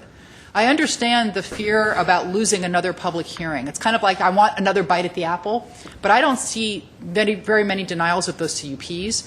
I know that when I was a design review board commissioner and we'd have a project that came to us with a CUP, as they always did, approved by the planning commission, we did feel that pressure. Like it had already been decided by another board. It's not fair to the applicant for us to now try to make that smaller or go against the CUP. I think it does, I know that it does create confusion between those decision-making bodies. And I think that I understand staff's rationale to put that in the DRB because they're the ones, in a sense, that are really looking at the issues that are important to the neighborhood, like compatibility, design standards, and all of that. That's really what people are concerned about with that CUP. I don't think the concern is there should be no house, usually. The concern is it's going to be too big, there's too much grading, all of that. And that's, I think, well handled by the DRB. But of course, these commissions are only as good as the people who sit on them. And the decisions that are going to be made administratively by staff is only going to be as good as the staff that we have, and I think we have an excellent staff who gets the neighborhood's concerns. But I think it's really important that we review this not only after 13 months, but on an ongoing basis, because we have to be sure that we maintain those standards, we don't slip or backslide. But to me, this is not about, and I know that staff has the same vision, that this is not about trying to slip through big controversial projects or make it easier to take away public review from those projects, to take away public review from things that might be problematic to neighbors or to neighborhoods. That's not the intent here, I think, from anybody. What it is the intent, though, is those smaller projects that get caught up in all of this process that was created for the controversial projects, the little projects, the small remodels that no one's going to object to. They get caught up in this, and they have to go through a very expensive and a very long process. And that's just not right. It's become so difficult for people to do just small revisions and small improvements on their homes when nobody objects. And that's what the administrative exceptions are going to address. And I think staff is very clear about this, and we will monitor this and make sure that there aren't things that have complaints and have concerns that are being pushed through. So I think review is going to be very important. Oh, let me go back to the parking exceptions and the 20%. I do think the 20% is appropriate because it doesn't mean it's always going to be granted. It just means that staff has some flexibility. And the reason the parking exception is important is because this is involving not new buildings. This is about existing old building stock. And if you want those older buildings to stand and not be knocked down and something bigger put in their place, you want this, because the reason that these big buildings don't get rented, these old buildings don't get rented a lot of times is because they have substandard parking. So you have an existing building, and you have a business that's maybe been there for 30 years, and they move out, and guess what? A new business with the same number of employees can't move in, because they no longer meet the parking standards. So even if the business has not been causing an impact on the neighborhood that's detrimental, they get caught up in this. And that's where giving staff the flexibility makes those older buildings then be less likely to get knocked down. We've played this out in the San Fernando corridor over the past several years, and it's been working. And staff still has to make findings. I mean, they still have to say, all right, how many employees are there? Are they going to start spilling over into residential neighborhoods? And if they are, they can't make the findings. So they need to be very mindful. And we also need to review this to make sure that that doesn't happen, because the concern, which is very valid, is about some of our, particularly our more crowded residential neighborhoods and parking exemptions that are going to bring cars onto the streets. But I think we have a big city, and there's lots of different kinds of conditions, and staff may be very aware of that in those neighborhoods, but there are areas where that's not as much of a concern. And so that's where the flexibility comes into play. If you have an old industrial building in the San Fernando corridor, and there's only 5 buildings on the whole block, and there's plenty of street parking, sometimes those buildings have 2 or 3 spaces. Well, in the past, no one could move in, and we don't want that either. So I think that having some flexibility, along with standards and findings that have to be met, makes things work better. We're not Los Angeles, where you've got millions of people and no one could ever administer this and no one knows what's going on. I think we're small enough that we can give kind of a hands-on approach and be a little bit more tailored to the needs of our businesses and the needs of our residences, and be able to be a little bit more flexible. And to me, that's my goal in this, is let's be flexible, let's be fair to people. The person is trying to replace their staircase because it's dry rotted. Let's give them a break. And, okay, that happened to me. Some of you know that. We have a 50s house. Our staircase was dry rotted. It had to be replaced. It's in the front setback because the whole house is in the front setback. We wanted to take down the wood staircase and do one with the, what's it called? The little, the railing that's like a wire that's done now, because it would be transparent and we could just see the trees and it would be beautiful. Nope, the city said it has to be exactly as it was, clunky wood. Come on. No one can even see it. So it's not about me, but I hear these complaints from people all the time. I just wanted to put a 150 square foot bathroom in my house, and that triggered having to have a whole new garage with a third parking space. These are the kind of things that don't help anybody. They don't help the neighborhood. They're just bureaucracy and inflexible rules, and that's what this ordinance is about. And that's why I think that even though no one agreed on everything, and maybe some people didn't agree at all, I think that there was some consensus. I think there was an acknowledgement that we have issues with our existing codes, that sometimes they're just too rigid. They don't work in every situation. At the same time, we also have to maintain our standards. And this was the best attempt at maintaining our standards, maintaining all of the things that we want about protecting our neighborhoods, but also allowing some flexibility. So I think we need to keep an eye on it. We don't want to roll things back and relax things too much, but I think there's a lot of good things in here.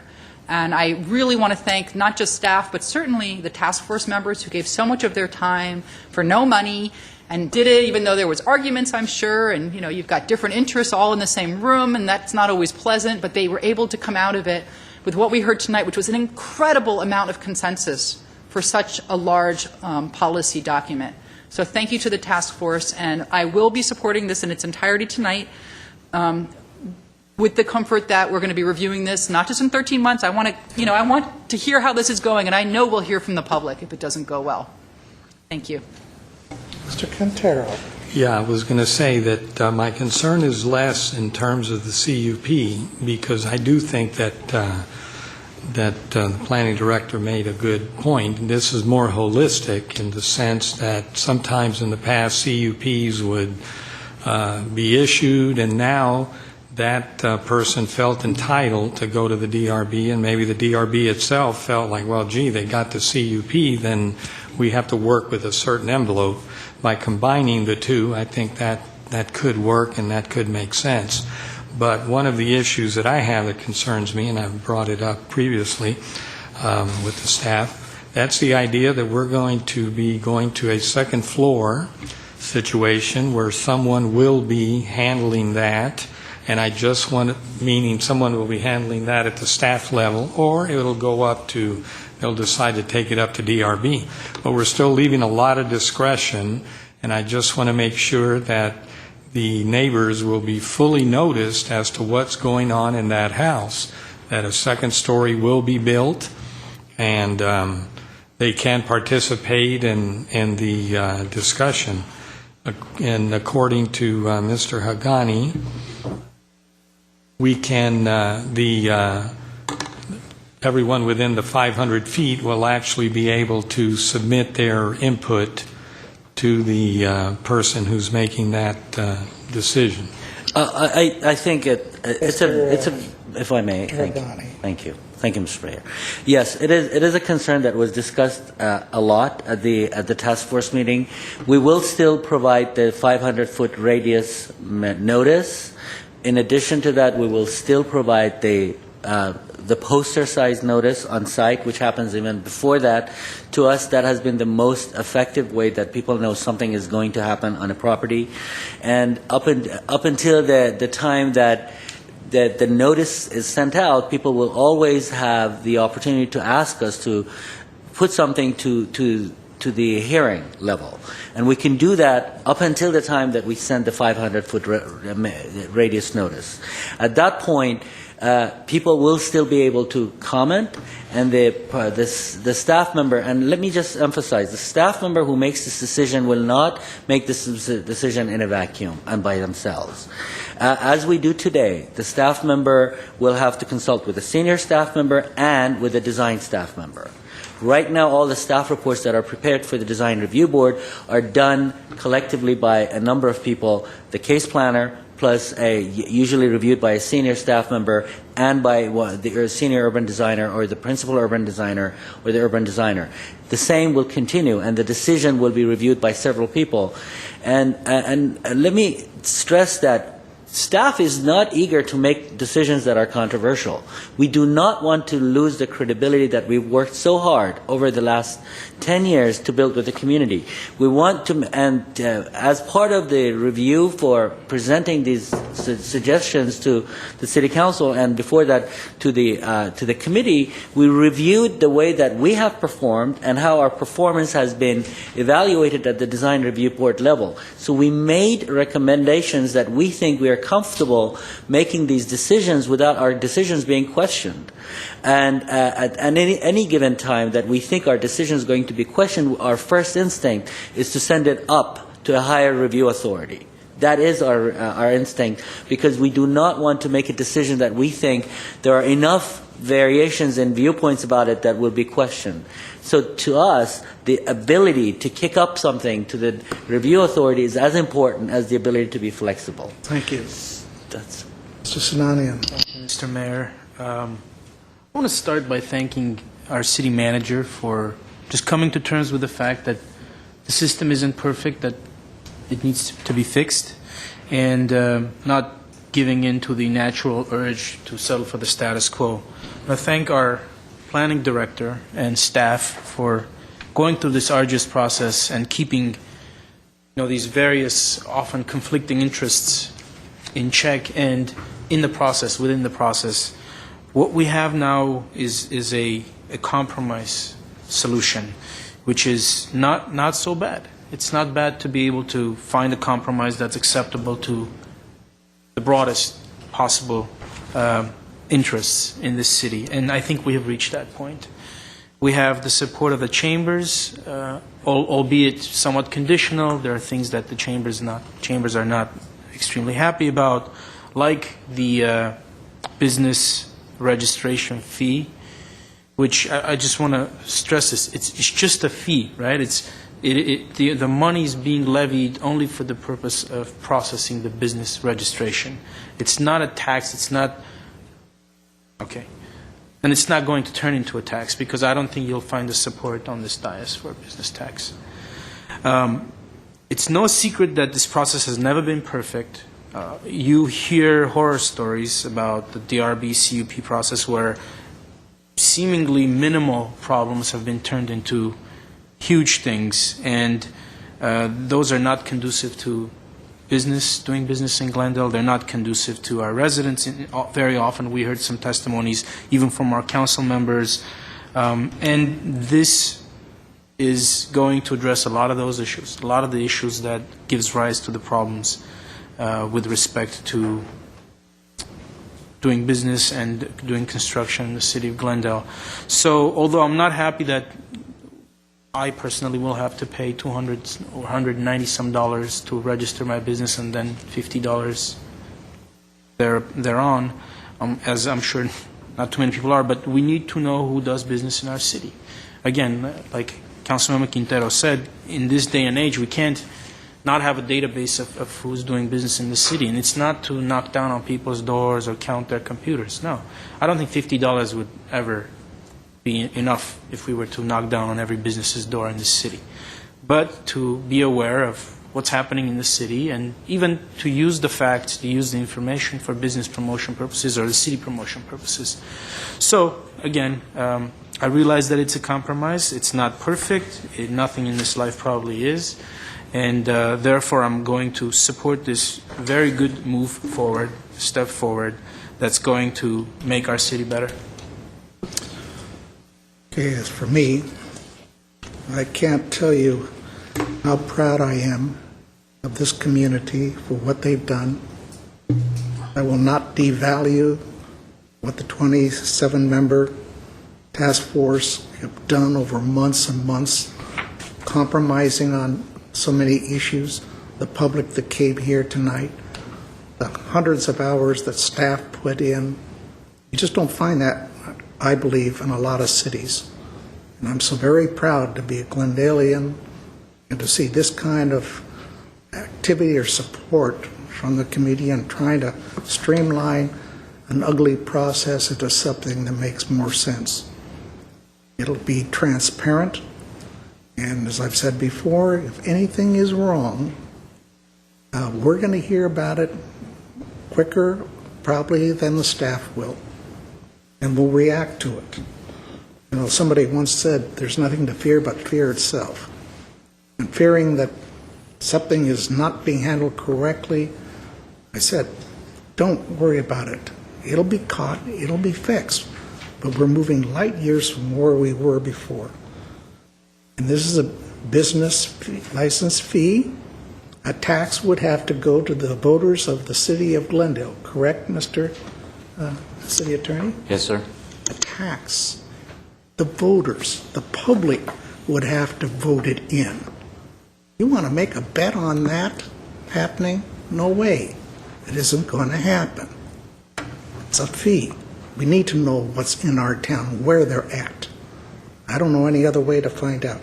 And if anybody doesn't think a business fee is different than a business license tax, I looked at some time ago, years ago in fact, of every city in Southern California, from Morro Bay to San Diego, and there's only 4 or 5 cities in the entire area that don't have a business license tax, and Glendale's one of them. So this city is losing income, a lot of income that we could be making. And if you think a fee is small, you ought to look at how they calculate a business license tax in all the cities. You're blasted lucky to be doing business in this city without the tax. Don't ever forget that. And if you're in a profession, well, like a market here, and market in Pasadena, market in Burbank. Do you think you're getting a lower price in a Glendale market than a Burbank market or Pasadena market that have a business license tax? Oh, no. Markets are making more profit by operating in Glendale, and that goes for any company in this city that operates in another city too. We're very, very lucky. I'm so proud of what has been done here, and we'll see in the year or two to come what we have to change, maybe to make it even better. So with that,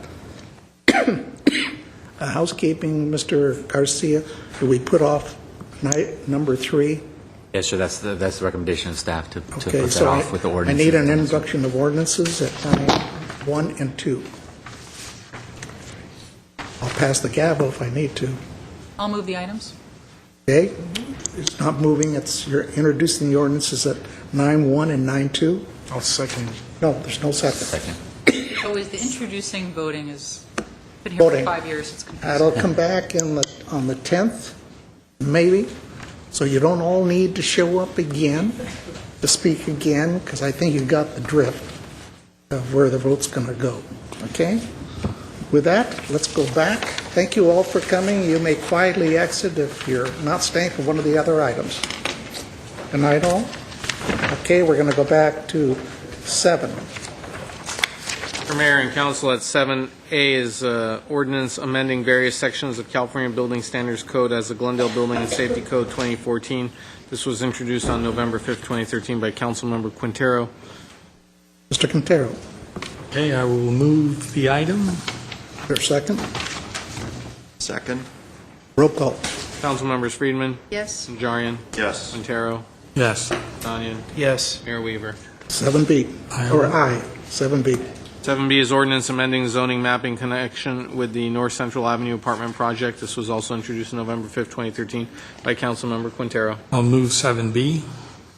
Second? Roll call. Councilmembers Friedman. Yes. Najarian. No. Quintero. Yes. Nanyan. Yes. Mayor Weaver. Aye. 7C. 7C is ordinance amending downtown specific plan maps in connection with the North Central Avenue Apartments project, also November 5th, 2013 by Councilmember Quintero. I will move 7C. Second. Roll call. Councilmembers Friedman. Yes. Najarian. No. Quintero. Yes. Nanyan. Yes. Mayor Weaver. Aye. 7D, please. Ordinance approving a development agreement in connection with the North Central Avenue Apartments project, November 5th, 2013. Councilmember Quintero's introduction. I'll move 7D. Second? Roll call. Councilmembers Friedman. Yes. Najarian. No. Quintero. Yes. Nanyan. Yes. Mayor Weaver. Aye. 8A. Under action item 8A is Director of Community Services and Parks regarding landscape maintenance of general government facilities in connection with specification number 3505. 8A1 is resolution rejecting all bids received, authorizing staff to negotiate directly with vendors, and authorizing extension of the existing contract with Parkwood Landscape Maintenance, Inc. for a 3-month period from January 1, 2014 through March 31, 2014, in an amount not to exceed $61,242. Do you have a brief report, Mr. Extraordinarily brief, sir. Earlier this fall, you allowed us to go out to bid for landscape maintenance services. We received 3 bids as contained in your staff report. We believe at this point that there is an opportunity to seek an even lower amount for the proposed 3-year contract. So we are asking here that you reject all bids and direct us to negotiate with those bidders. And we will come back to you in the coming months with a new contract, presumably for the 3-year term. And in the interim, we would extend the existing contract of Parkwood Landscape Maintenance. Is there a discussion or a motion? I'm for saving money, so I'll move the item. I'll second it. Roll call. Council members: Friedman, Yes. Najarian, yes. Carroll, Yes. Sinani, Yes. Mayor Weaver. Aye. 8B. 8B is Director of Finance regarding fiscal year 2012-13 operating results and fiscal year 2013-14 first quarter update for the period ending September 30th, 2013. B1 is a motion to note and file report. B2 is a resolution appropriating $884,506 to fund the first quarter budget adjustments to the adopted fiscal year 2013-14 budget. Mr. Choi, you're going to Mr. Elliott? Yes, sir. We have a very abbreviated report for you. Very abbreviated.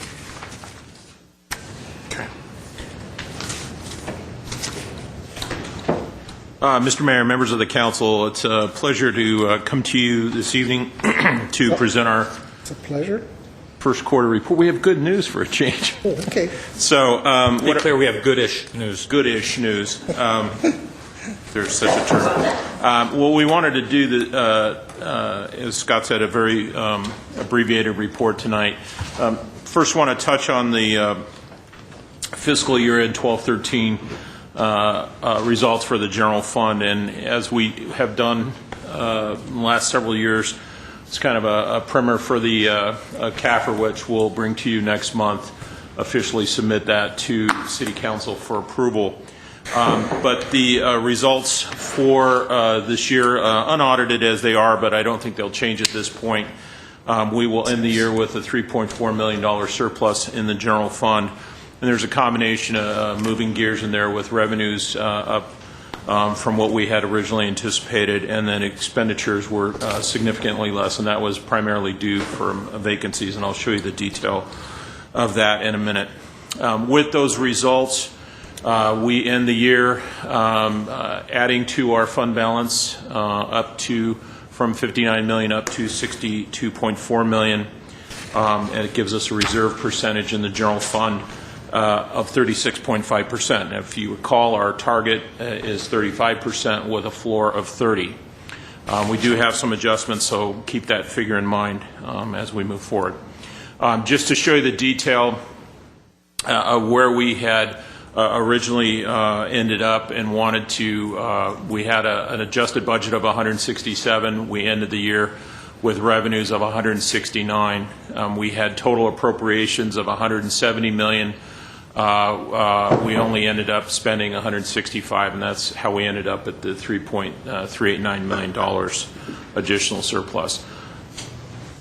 So as a recap in the different revenue categories, which we always show you, property tax was up over the year, which is good news. Housing prices have remained or continue to increase, which is good, generating more property tax. We additionally had that additional property tax payment from the dissolution of the redevelopment agency. Probably the biggest item in here was the license and permits, and that was reflective of the activity in development throughout the city. We don't expect that to continue, but it did give us a very large bump, as you can see, at 121% of what we had originally estimated for the year. Again, all told, we ended up at $169 million in total revenues for the year. On the expenditure side, broken down by each department, you can see relative to where we ended up, had a total of $165 million against the $170 million appropriation, with 97.2% total, which generated significant savings, as you can see, from what we had originally estimated.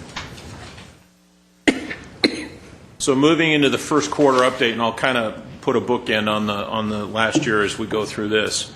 I want to show you where we are revenue-wise in terms of this year. We're at a total of 9.9%, which is actually higher than we were last year. We were about 8.56%. Keep in mind, as we say every year, the property tax, we don't get our first major payment until December. That's about a 40% payment of our property tax, so we don't expect to have any within the first year or the first quarter, and sales tax is skewed in that respect as well. So we are on track where we think we should be for the first quarter at this point in time. In terms of expenditures, again, if you straight line it, we'd be at 25%. There are some skewed numbers in terms of different departments. For example, our community service and parks typically spend more in the summer months because of all the activities. So typically this is what we would expect to see. We are below a 25% straight line, so which is good news at this point.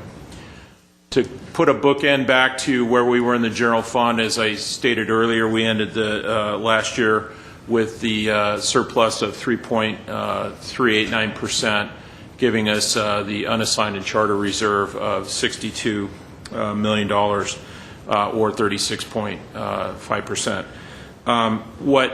What we have done thus far this year is council has approved additional items in addition to using fund balance for balancing this year's budget of $1.2 million.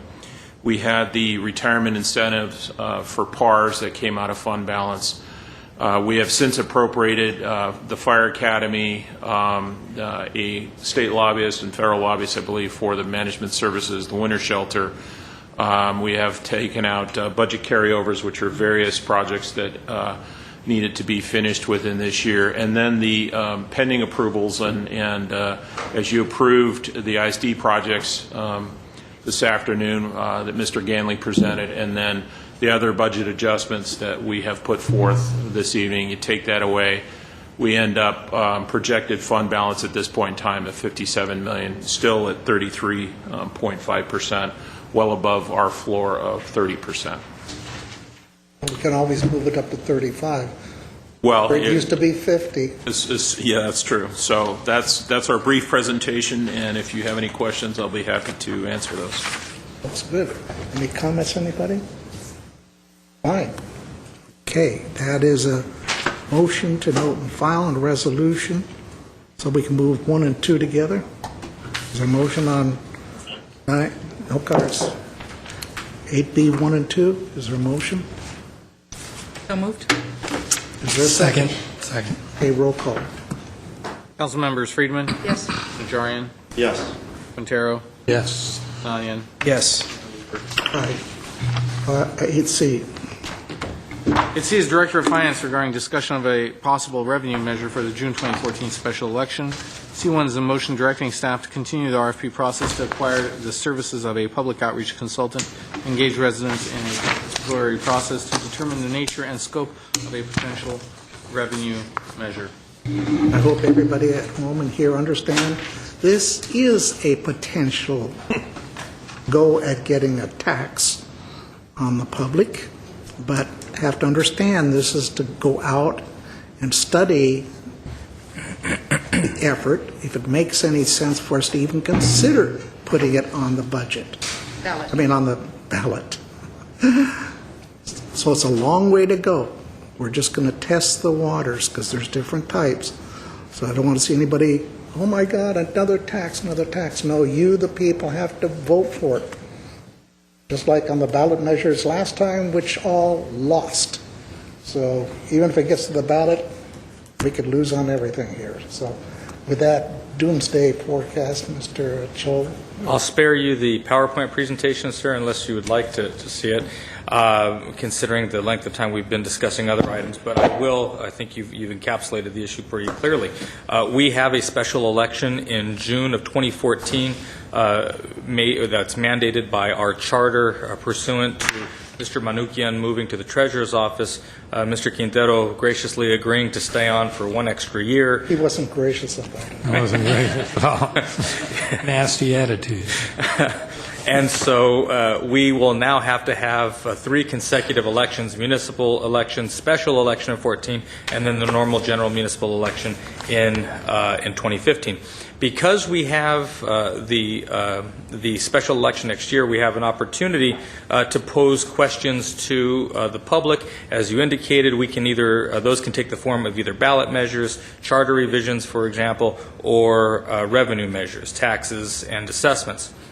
As you indicated under Prop 13, Prop 218, Prop 26, the living legacy of budget or revenue restrictions in California is very well known, so I won't rehash those. But I will say that in the summer we have done the Citizen Satisfaction Survey, a random sample telephone survey of Glendale residents, which intimated that folks want more service in the wake of the Great Recession and the cuts that have impacted the organization, and they are willing to pay for that. Now, how much, we didn't ask. And so the convergence of the timelines between the special election next year and the information we have from the Citizen Satisfaction Survey, again, random sample, statistically valid survey, it gives us the opportunity to say, well, if you're interested in wanting to pay more, because at this point, as you know, all the budget dollars are spoken for, we have an opportunity. So we issued an RFP and asked different proponents who would do public assessments, push-pull surveys, basically understanding what the will of the people might be or the opinion of the people might be before determining the will. We asked them what their opinion would be on everything from business license taxes to sales tax overrides, property tax overrides, to various different assessments. We have received all of those RFPs. The median cost of that, of the 5 proposals that we have received, is about $87,000. The cost of the special election, by comparison, that we are locked into, we will have to pay $300,000 for that special election. And any question that we ask on top of that will be an additional $20,000 estimated by the county. Thus, if we are interested in pursuing revenue measures next year, then we would bring on this consultant. And as you intimate, the question before the council tonight isn't what measures we would seek out, but rather, do we want to continue in this conversation or just pull the plug now? As your staff, we have come looking at all the different issues and needs within the organization and trying to find the best combination balanced with the information contained in the Citizen Satisfaction Survey, which will be coming to you on December 10th. We apologize for its tardiness, but it really could not be helped. The principal at Rose Institute of state and local government unfortunately was ill a good portion of the last several months. So, a long way of saying we will have that for you upcoming. We are looking at 3 things to focus on. These are not set in stone. Certainly the council can change them, but we believe it reflects the collective wisdom around our table. And those 3 things are a quality of life tax, a tax measure that is reserved expressly for increasing above current levels library and park services. So couldn't pay for things that are already happening. This would be new, basically restoring those departments to what they once had been. How much would that be? We don't know. We did not assign a dollar value to that. When we did the Citizen Satisfaction Survey, we would come to understand what that amount could be. It could be $4 a month, could be $8 a month, could be any number that the public could and would stomach. A paramedic assessment. Currently, we charge $4 a month on a subscription basis for a program that basically acts as an insurance policy. If you are a subscriber, you call the paramedics and are transported, you do not receive a bill from us. We still try to collect on insurance, but you, the resident, do not receive a bill from us. Making that universal, making that mandatory is something that could be explored in this process. And finally, increasing the transit occupancy tax, which exists today at a rate of 10% for room night stays, the cost of room night stays in our various hotels and motels, increasing that from 10% to either 11 or 12%. Again, that item would be studied. So those are the areas that we are focusing on right now. Certainly you can give us your direction and comment on the wisdom of looking at those, whether or not you want to continue the discussion at all, or if you are amenable, we would come back to you on December 10th with the results of the RFP process, understanding that the survey work that the consultant would do would happen over the winter, and win, lose, or draw, we would have to make a decision about putting things onto the agenda at the very latest by the 4th of March of 2014. You'd have to make that decision in March in order for it to make the June 3rd ballot. With that, I'll stop, and if you have any questions, we can answer those. Mr. Garcia certainly can address issues relating to the requirements on tax measures, be they general or special tax. Understand, this is exploratory to find out, because you, the voters, will have to vote for it to impose a tax on yourselves. So is there anything in the works that you think might? I have no idea. None of us up here may agree with any of it. Mr. Najarian. Question. Since earlier this evening the discussion of taxes versus fees came forward, can you, either Mr. Garcia or Mr. Ochoa, tell us what the difference is between a fee and a tax that is used for a specific purpose such as a library or park, as opposed to a fee charged businesses used to monitor the businesses and their activity? Yes, how are those different?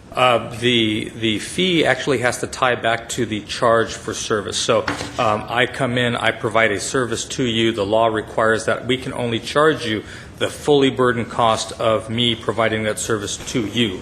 And we can do that by way of the city's ministerial jurisdiction. A tax doesn't necessarily have to have anything to do with the cost of providing that level of service.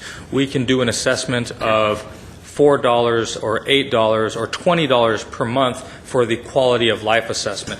That may pay for one project, it may pay for a dozen projects. It really is a function of what you, the council, decide to do with that money pursuant to the strictures and the tax measure when it's approved. Beyond that, Mr. Garcia, is there anything? The only thing I would add, and just to use the example that Councilmember Najarian referenced, a tax that would be then used for a special purpose, such as a library or parks. If they're designated for that specific purpose, it becomes a special tax as opposed to general tax, and the special tax would require 2/3 vote of those voting at the election on that particular issue. Well, why wouldn't that be a fee? Because it's being used specifically for that purpose to provide services. Because again, narrow scope. it's not. It would be a tax, for example, a special tax imposed on parcels, for example, and it doesn't relate to the cost of service that each individual property owner is getting for that tax necessarily. So it's a tax as opposed to fee. The essential difference, as Mr. Cho just explained, is that it's the user isn't in it with respect to a fee is paying for the services that they're getting. So, for example, the library will still charge certain fees to check out books or do whatever or get a library card, because that's the person walks into the library and pays that fee, versus a tax is a general revenue raising measure. So you do a cost of service study each year that looks at all of the different services that we provide and ascribes a cost to them based on hourly rates, fully burdened hourly rates, including overhead. And the City Council then makes determinations as to some areas of expenditure that you want to subsidize and other areas of expenditure that you do not wish to subsidize.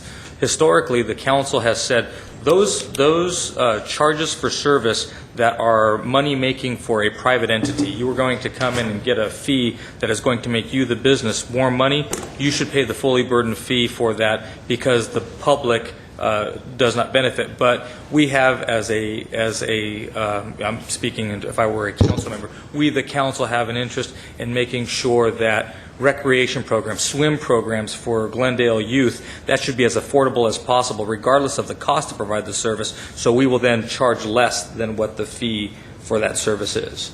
And you make that decision every year. So if we want to increase our parks, and this is one of the things that we're considering about, you call it a quality of life tax, but let's say it's for parks, and we earmark several specific parks. Let's say we want to build a new swim complex and a new soccer field somewhere. The council can impose that as a fee without having a vote and dedicate that money specifically to the cost of providing the service of the pool and the park? I believe that would be either a Mello-Roos or a special benefit assessment district. And I don't know what the rules for that would be. I'm sorry, who would you be charging? A special benefit.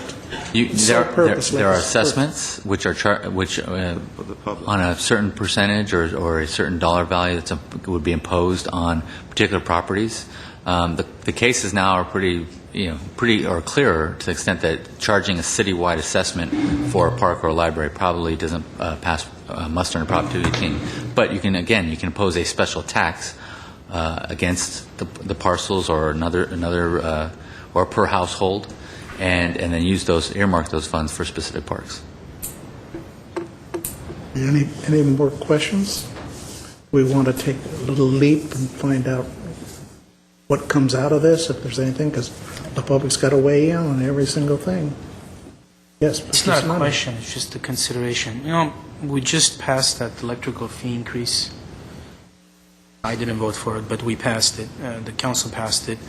And now we're, such a short time later, we're looking at imposing, potentially, or opening the door towards imposing an extra expense on our residents. I know that we're going, the sort of the democratic route. We're asking their opinion. We're trying to explore whether there's sufficient support for it. I don't feel comfortable with it. I think I'll vote against it. Mr. Mayor, to Mr. Snanian's point, which I think is very well taken, most certainly. I didn't cover it clear enough, not clear enough. I didn't spend enough time talking about the fact that in the special election, everything, unless council made extraordinary findings, would be considered a special tax. And because of that, you'd have 66% plus one. So certainly, please vote your conscience. But I just want to make it very clear, it wouldn't be 50% plus one. It's the extraordinary level of getting two-thirds plus one. So. Okay, thank you. I appreciate that. And I think what the city is looking at is the future years with the federal government continuing to take money and the state taking more money. How long can we continue to have our funds being yanked to the federal and to the state level when we're remaining static on raising income? Because there's these unfunded mandates all the time put out by other groups, the state and the federal. Here, you do this, but you find a way to do it. And it's on our backs to do it. So that's one of the reasons I think we're exploring to see if there's an interest in the community. Ms. Friedman? Yeah, I just wanted to respond to something Mr. Snanian said. He used the word impose, that he's not comfortable after the electricity rate increase with us imposing. And I want to make it clear that we do not have the ability to impose this on anyone. The only thing that we can do is put something on the ballot for not just the people, but for a supermajority of the people to decide on. And I, for one, wouldn't presume to even vote to put something on the ballot unless I felt that there was very strong support in the community to do so. So to me, this is really about going out to the community and saying, do you want to have increased library service, or do you want to have increased park service, and are you willing to pay for it? And if the answer is no, then the answer is no. There's no point in putting it on the ballot if it's not going to pass. But if a lot of people come forward and say, you know something, I'm willing to pay another $10 a year to put it into the libraries, and in this case, because it is a tax and a special tax, it has to go directly there, and it would be on top of what we already do. I checked with Mr. Ochoa. It's not the case that we could say, well, now that we got this extra 10% of money, we'll decrease the library budget by 10% to remain flat. It would have to go on top of what we're already budgeting. So it would be a true increase. So we're not imposing anybody. We don't have the ability to. We're not allowed to by law. But what we can do is do the study to see if the public is interested in this. It's their money. It's their library system. And I think that it's worth spending the small amount of money to go to the public and see. To see if they want to fund parks or libraries. And if they don't, they don't. I personally don't, as they say, have a dog in that fight. I don't have a feeling. I want to do what the public wants to do. If the public comes forward and says, this is important to us and we're willing to do this, I put it on the ballot and let them vote on it. If they say, no, we're not interested in any of this, times are tough, there's a recession, we will not do any of this. It's the same. But this is a fact-finding, this is a fact-finding, at this point it's fact-finding, and it's going to the public and asking them. And just one caveat, I appreciate that. I see the merit in what you're saying. We have another election coming up just, 8-9 months after the June election. I think we'll have the opportunity to do the same thing then. Again, not imposing, but like I said, opening the door towards what may result to be a tax. And that'll put sufficient time between this very recent fee increase and the whole process. That's all I'm saying. Well, if we But vote I for this, understand. does it lock us into any particular election? Can we start this process and can we come back and our consultant come back and say, look, we need more time, the public's not ready, because then I think that's the time when we talk about which election it's, right now I'm not prepared. It's a great discussion because if, let's say that they do the push-pull surveys and folks support it, a plurality supports it, but they support it at 59%. But you can't, if that were the number that we would have to act on, it wouldn't make any sense to put it on the special election ballot because it would lose, as opposed to waiting to the general election ballot the following year, where the requirement may be 50 or 55%. So there's a trade-off in terms of time that the council would have to evaluate. But then again, things could happen that change people's perceptions in that 12-month stretch. So if you're willing to spend the money, this doesn't lock you into anything. It's recon work. But I certainly understand the point. I'd like to at least explore it, get to that point, because take paramedic services. They pay the fee. But everybody doesn't, and paramedic calls are going up and up and up. If we could get a tax in or something, that would mean everybody in the city would get free paramedic services above what they pay on a tax. Maybe that would have merit, but I don't know. We have nothing on any of the motions. They do that in Burbank, and someone was bragging to me in Burbank about how they all have free paramedic service. Anyone in the city can call the paramedics as much as they want, and it's all covered. It's free. You don't ever have to pay. And I came to the city, and I said, how do they do that in Burbank? I didn't realize that they had voted for themselves this special tax. I don't know how much it is. Does anybody know? That I don't know. But that's I had the never kind even of heard. thing. I didn't even know that was a possibility to do that. I think it's worth the money to explore no matter which election we put it on. That's an argument for another day, but just to, vent these out, start the process, I think it's worth it. Anybody agree? I don't know. I think it's too early, and To even vet? it's 87,000, which in the scheme of things isn't that much, but it's still 87,000. It comes out of the general fund, or? Yes. So no, I won't support it. That's one, and you're against it too? Yes. I'd like to know what Mr. Nigerian thinks. Are you for or against? Well, all of a sudden, everyone is against imposing a fee on anyone. Where was this concern just a few moments ago? However, I would support exploring the opportunities and options before us. Thank you. For Would you like to make that motion at So you're reversing your stand then? 8C1? Yeah. 8C1, would somebody? I'll move it. I'm not reversing. I want the folks to decide. Are you going to second it? I'll second. Roll call. Council members Friedman? Najarian? Yes. Quintero? No. Sinanian? No. Mayor Weaver? Hi. Thank you very much, staff, for sticking around. And now we'll go to oral communications. Mr. Mayor and Council, we now return to oral communications where discussion is limited to items not part of this agenda. Each speaker is allowed 5 minutes. Council may question or respond to the speaker, but there will be no debate or decision. And City Manager may refer the matter to the appropriate department for an investigation and a report. Again, this is a 5-minute portion. I gotta go make it. Okay, the first speaker is Faith Han Taragna, followed by Richard Espiritu.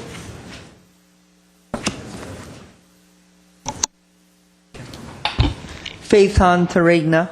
I just wanted to say, whoever is in charge of promotion should accelerate the promotion of Glendale Police Department Lieutenant Fox to captain if he loses a little weight and meets a basic uniformed police officer's dress code. Glendale Police Department Sergeant Gilkerson should be promoted to Lieutenant ASAP. Glendale Police Department Officer Ballesteros has a quick insight on how society should be. He should be promoted to Sergeant ASAP because they are all well-rounded men who can be good police officers. Thank you, Mr. Carigno. Yes, I believe Sergeant Gilkerson was promoted to lieutenant last week, and I believe Sergeant Ballesteros is a sergeant. And He's an officer, but he has a good insight on how society should be. Thank you. And I think that out of all the Glendale police departments that I've met, those three seem to be the most well-rounded. Okay. Appearance, thinking, being, temperament, and whatever. Okay. Thank you. Next individual is Mr. Richard Espiritu. I pass. Okay, thank you. Next individual, Carol Welling.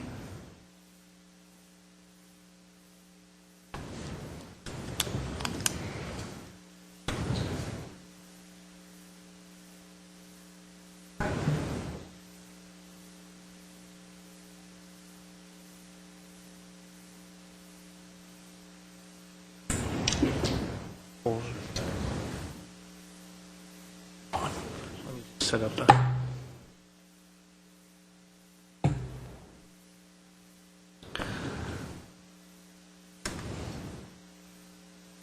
Good evening. My name is Carol Welling, and I'm a resident of this city. I am here tonight to speak on the American Disabilities Act and the City of Glendale's failure to comply. This noncompliance is an outrageous conduct against the disabled. Specifically, I wish for the City Council and the public to view the current disability parking offered by the city at the lot for Fish King. Picture, please. I'd like you all to see the picture. There are two sections of the ADA that I specifically wish to address. One, the number of parking slots for the disabled. Two, the most accessible locations for these slots. Currently, this business has one slot, the one you see in the picture. It is at the back of the store, off of the alley, at the back door, where deliveries are made on a regular basis. It also operates as a dump site, and in addition, is in the furthest location from the entrance to the store. Next picture. Please view the picture and see if anyone thinks that this meets the American Disability Standards. Is this the standard that the city wants for the disabled? I have spoken to approximately 20 staff members who each had a different reason that this location was in compliance and nothing could be or needed to be done by the city. The lot in question has 27 parking spaces, which meets the over 25 number threshold for 2 parking slots. This counting was denied by staff, who somehow came up with a count of 22, even though this lot has 27 spaces that meets the standard for 2 slots. And there are 6 more parking spaces in the back alley, making a total of 33. One can realistically argue that the present dump site alley location is the most, no one can realistically argue that the present dump site alley location is the most easily accessible, a standard that the ADA put into place in the 1990s. Are you paying attention? Good. The city must take responsibility for this egregious treatment of the disabled, who, with the new remodel and expansion at Fish King, city staff has been on this site countless times for over a year, and yet not one word by the city regarding compliance of the ADA. Next picture. In fact, the opposite has been taking place.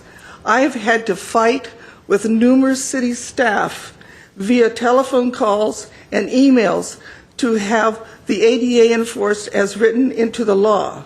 Here are some of the responses I've had. It's private property. We can't do anything. There are only 22 parking spots. The place at the back meets the ADA standards. The ADA parking is there, but the repaving blocked out the blue. This sign will be replaced. Picture, please. In my view, the city had a duty in the 1990s to notify each and every business and facility that they must comply with the ADA mandates that change to the most easily accessible spot, as is the current law. The city did not do this, and this must be done as soon as possible. The records are with the city, who collects taxes, issues permits, collects permit fees, and does policing and other income flow activities. For the city to take the position that they are not involved is ludicrous and beyond absurd. Take a look at the city's treatment of the disabled, and now do the right thing. I want to thank Rick Barnes and Dr. Espiritu for all their help, working without remuneration, as I am, just concerned citizens wanting the best for the disabled in this community. Thank you. Thank you. Next speaker, Lynn Mark. Oh, Mr. I've been following her emails, and I mean, I have to agree. I go to Fish King quite often. I can't believe somewhere along that road they're not able to provide handicap parking. Now, having said that, can the city do something about it, or is it the state of California? What's the law on this? Mr. Mayor, members of council, Councilmember Quintero, the disability access requirements for private property, and it is private property, are contained in Title 24 of the Building Code. And they are enforced by our building division, and I know that Mr. Tom had looked at the inquiry by Ms. Welling and was following up. I don't know what the latest status of it is. I know they were trying to follow up with the business owner to make sure they were complying with Title 24. The ADA imposes requirements on us, obviously, as a public agency with respect to our property that we own. Those requirements are embedded in Title 24 for private development, and we enforce it through that mechanism. So we'll certainly follow up with Mr. Tom to see if there was any additional follow-up with the business owner, and we know he was looking into it. And I would say the question also is, I mean, Fish King and used to be Adecco. I'm not exactly sure what company is renting the space next to Fish King. There seem to be sort of sharing that It's all Fish King. space. It's one lot. One There's side is all egress Fish King. and egress. I know, I go there all the Ingress and time. egress.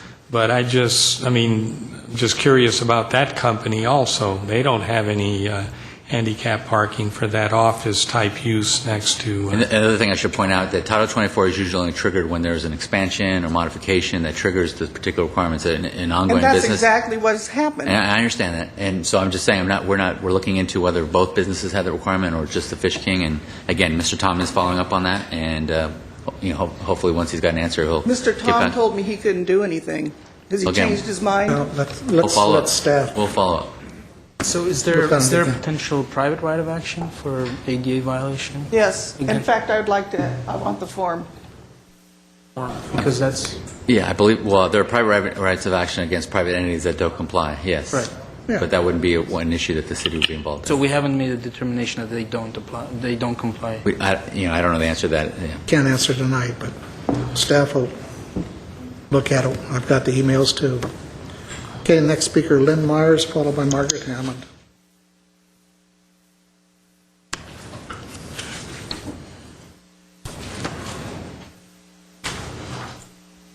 Good evening, Mayor Weaver, council members, staff, and the public.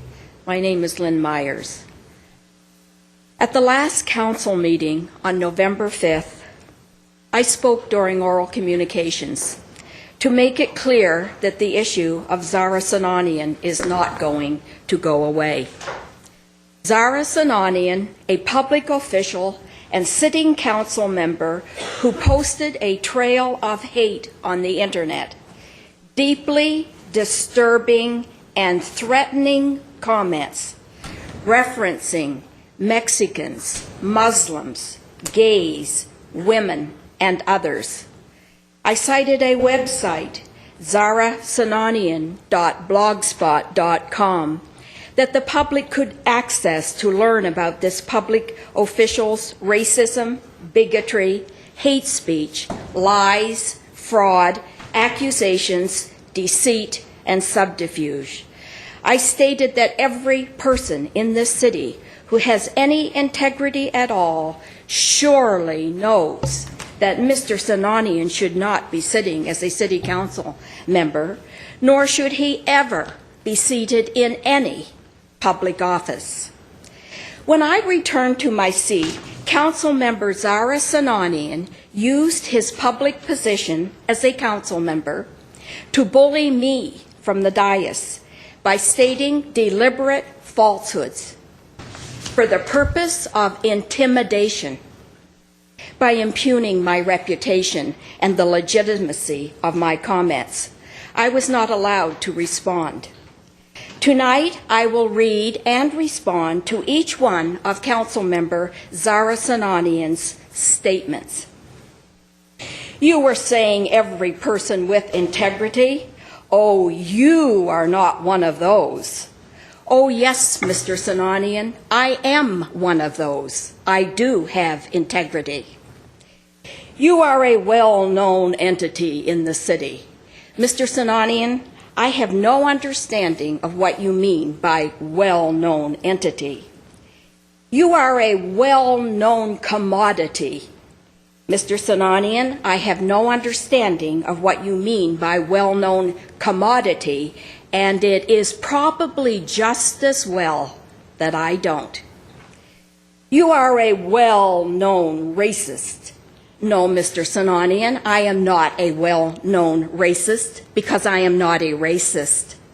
Well-known haters of Armenians, of Mexicans, of anyone that is different from you. No, Mr. Sinanian, I am not a well-known hater of Armenians, of Mexicans, of anyone that is different from me, because I do not hate Armenians or Mexicans or anyone that is different from me. So it will be a cold day in hell before I take criticism from you. Mr. Sinanian, that is a choice you make. And the only reason you keep citing that blog spot is because people know me. No, Mr. Sinanian, I did not cite that blog spot because people know you. I cited that blog spot so that people would come to know you. And people don't go to your blog spots and they don't read them. No, Mr. Sinanian, people don't go to my blog spots and they don't read them because I don't have any blog spots. The website I referenced, zarasinanian.blogspot.com, is not my blog spot, but people do read it. And you are just trying to create trash. No, Mr. Sinanian, I am not trying to create trash, nor is anyone else.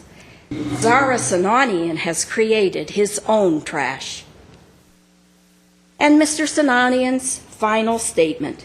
So good luck. Whatever that means, Mr. Sinanian. Zara Sinanian, a public official, used his position as a city council member to bully me, a private person, in this public forum by stating deliberate falsehoods for the purpose of intimidation, in an attempt to silence me and keep me from speaking out. In doing so, he also intimidated others from similarly speaking out. Mr. Mayor, just a quick comment. Dear Ms. Myers, we live in this great country and it affords us a lot of privileges. One of the privileges is for you to come to City Council every Tuesday and express yourself. And you do that. You've done that in the past.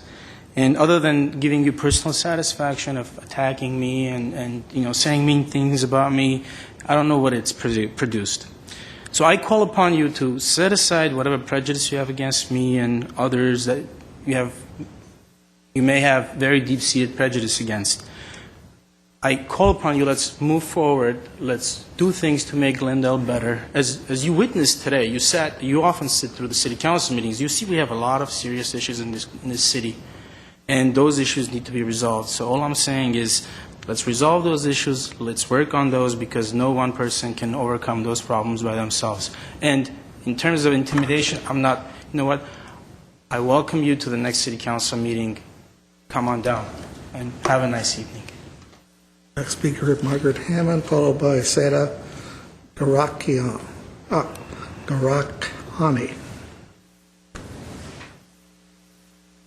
I remember when you couldn't read Margaret Hammond one night. I know. Anyway, yeah. It's a training. Okay, my name is Margaret Hammond, and good evening, Your Honor, members of City Council, staff, and I'm leading off an audience.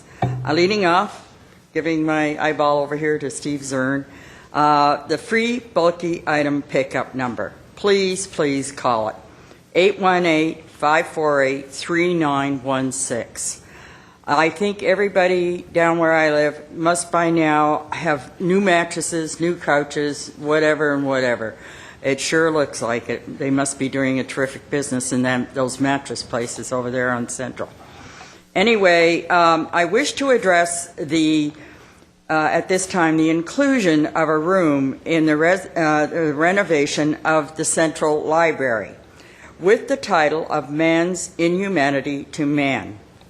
Since this renovation will be costing $50 million in bonds, for which all citizens of Glendale will be responsible to repay, and therefore the citizens of all Glendale's ethnic groups are entitled to have their history, etc., represented in this room.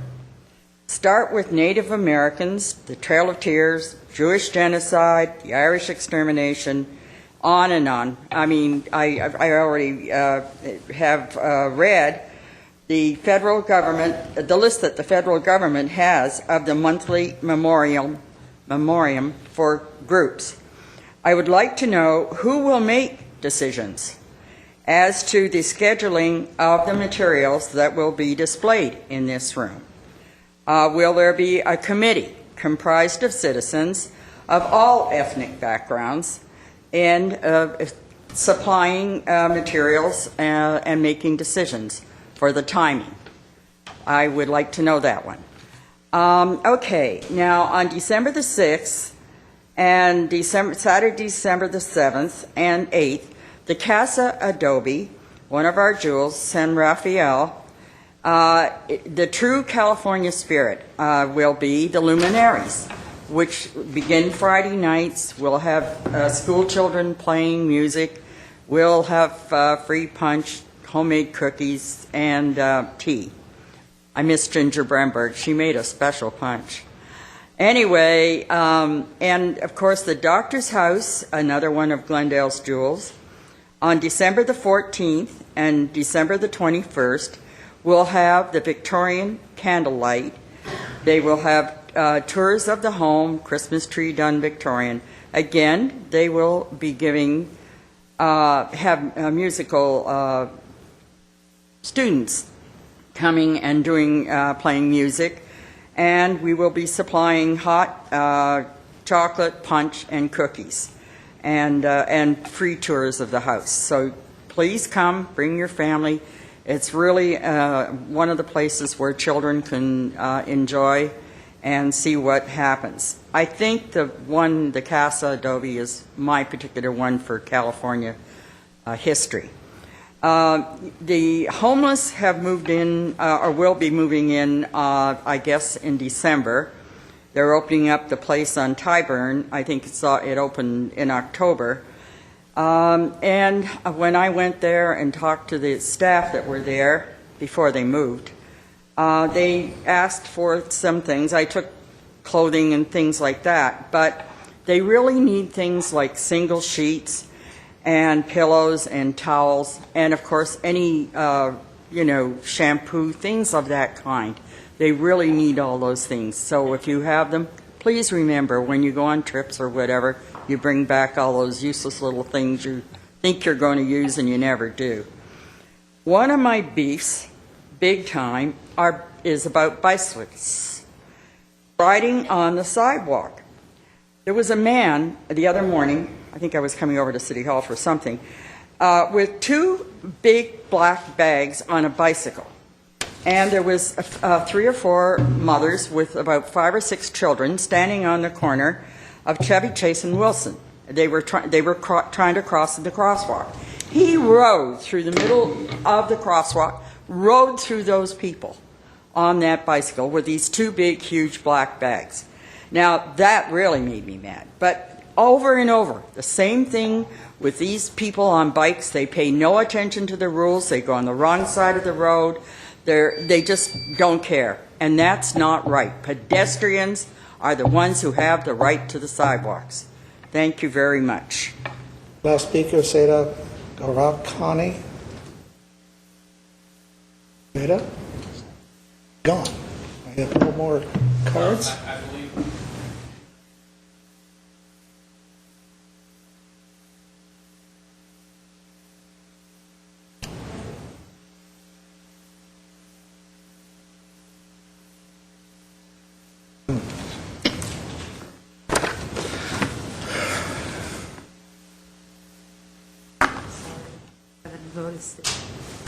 Oh, you dropped something.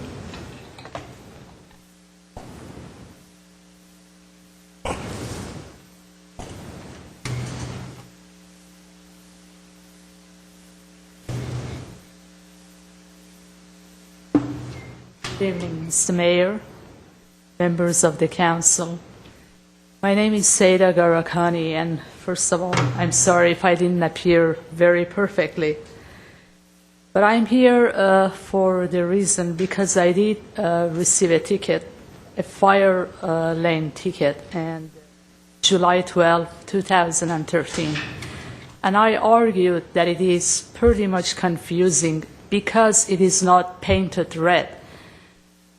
You know, I did spend a lot of time on this matter, about 6 hours by driving and by walking, and I, did write note of all of these fire hydrant, the sites, the curb that they are placed on Brand, on Central, on Pacific.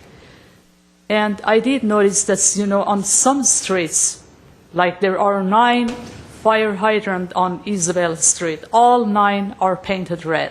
I've noticed that in front of Vaughn's and in front of Ralph's, which are, large shopping centers, it says no parking, fire lane.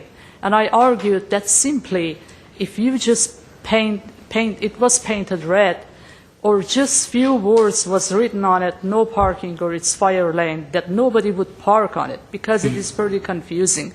I did park, and it does says on my citation that it is 3 feet away. That means that I had a concern to park away, but the curb, the side is for 2 parking places, and the other car was parked at the end of the curbside. So I did park right next to that car.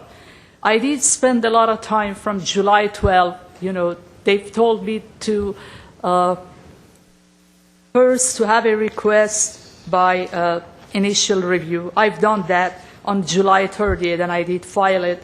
The response came back that, the site is valid. Then they've told me you can request administrative hearing by appearance, and I did file that on September 9th. And then the response came that, there is a meeting on November 1st. You should appear in City Chamber, and I did appear. And I brought a new picture that I did request the traffic engineering to be painted 1 month after the citation, and they did paint it. Apparently, on the meeting date on November 1st, when I did appear, half an hour earlier, I went to the traffic department. The traffic engineer told me that it is not in data, and maybe this was not added on my file, so that is why the November 1st meeting's response was the citation is sustained without having this, evidence or the picture that I did take it by myself 1 week after the meeting because I've noticed that it is not on the file. The one before, on citation day, if you noticed it, the curb does not have any paint. It is blank. But 1 month after, it is painted red as I did request. So please, if it is possible, just disregard this matter. It is only $57. I understand it. But, you know, the fact of the matter is that I also did, I have a situation that it is pretty hard at this time. I really cannot pay it because the fact of the matter is it was confusing. I've spoke to a lot of, you know, to a couple of fire department personnel because I am a CERT volunteer, and they've said, yes, a lot of people, they do not know about it, that it should be, a car should be parked 15 feet away. And I spoke to,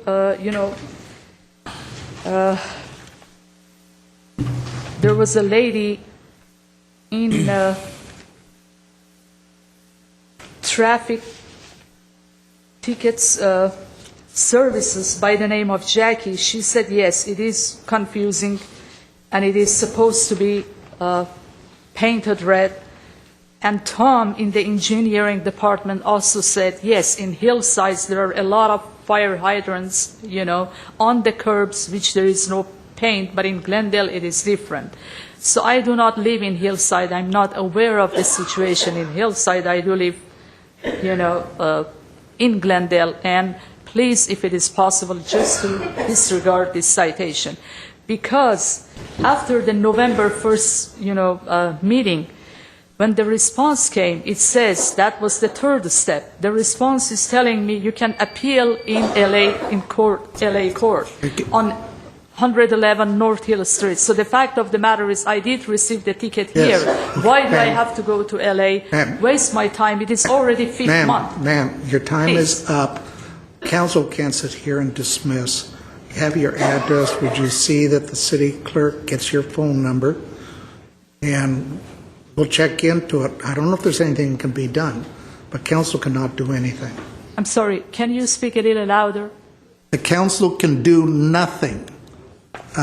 Give your phone number to the city clerk, and staff will look at it.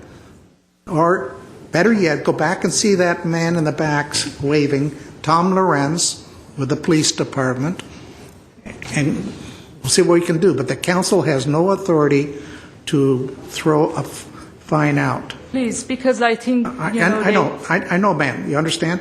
Go see him. See Tom Lorenz. $25 to pay for the Yes. appeal fee. Tom The Lorenz. remaining is $32.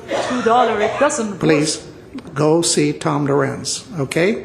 I already wrote a letter, and I did fight, you know, up until Well, council has no authority to do that. so I'm please, sorry. Talk to Tom Lorenz. volunteering for Tom Lorenz is a good guy. I know.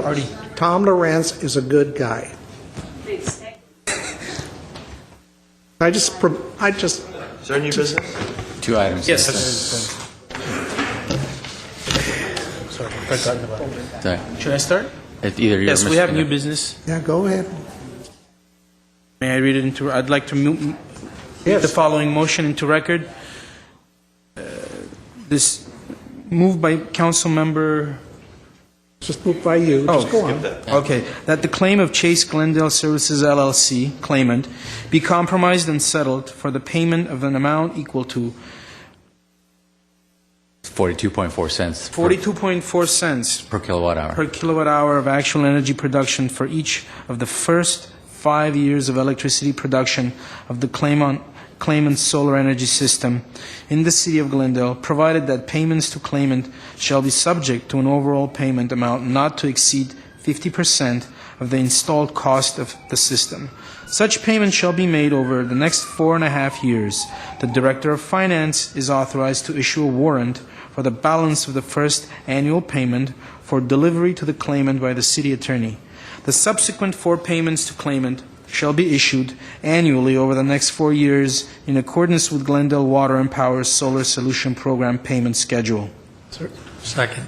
Roll call. Councilmembers Friedman, Yes. Najarian, Yes. Quintero, Yes. Tanya, Yes. Mayor Weaver. Hi, I don't know what the joke was, but anything else? Is there another one? I have, I guess that's an inside joke. I have new business. I move that pursuant to Government Code Section 54957.1-85, the city attorney's appointment of Christine Godinez as the principal assistant city attorney for the city of Glendale is hereby approved, and further that a written copy of this motion be transcribed, certified, and delivered by the city clerk to the office of the Civil Service Commission of the city of Glendale as and for the written statement required by Article 24, Section 5, Subsection 2 of the Charter. Second. Roll call. Council members Friedman, Yes. Najarian, Yes. Quintero, Yes. Nanyan. Yes. Mayor Weaver. Aye. Is there a motion to adjourn in the memory of Of Joseph Gatto. Joseph Joseph Gatto. Gatto? There. Stand adjourned at 9:02.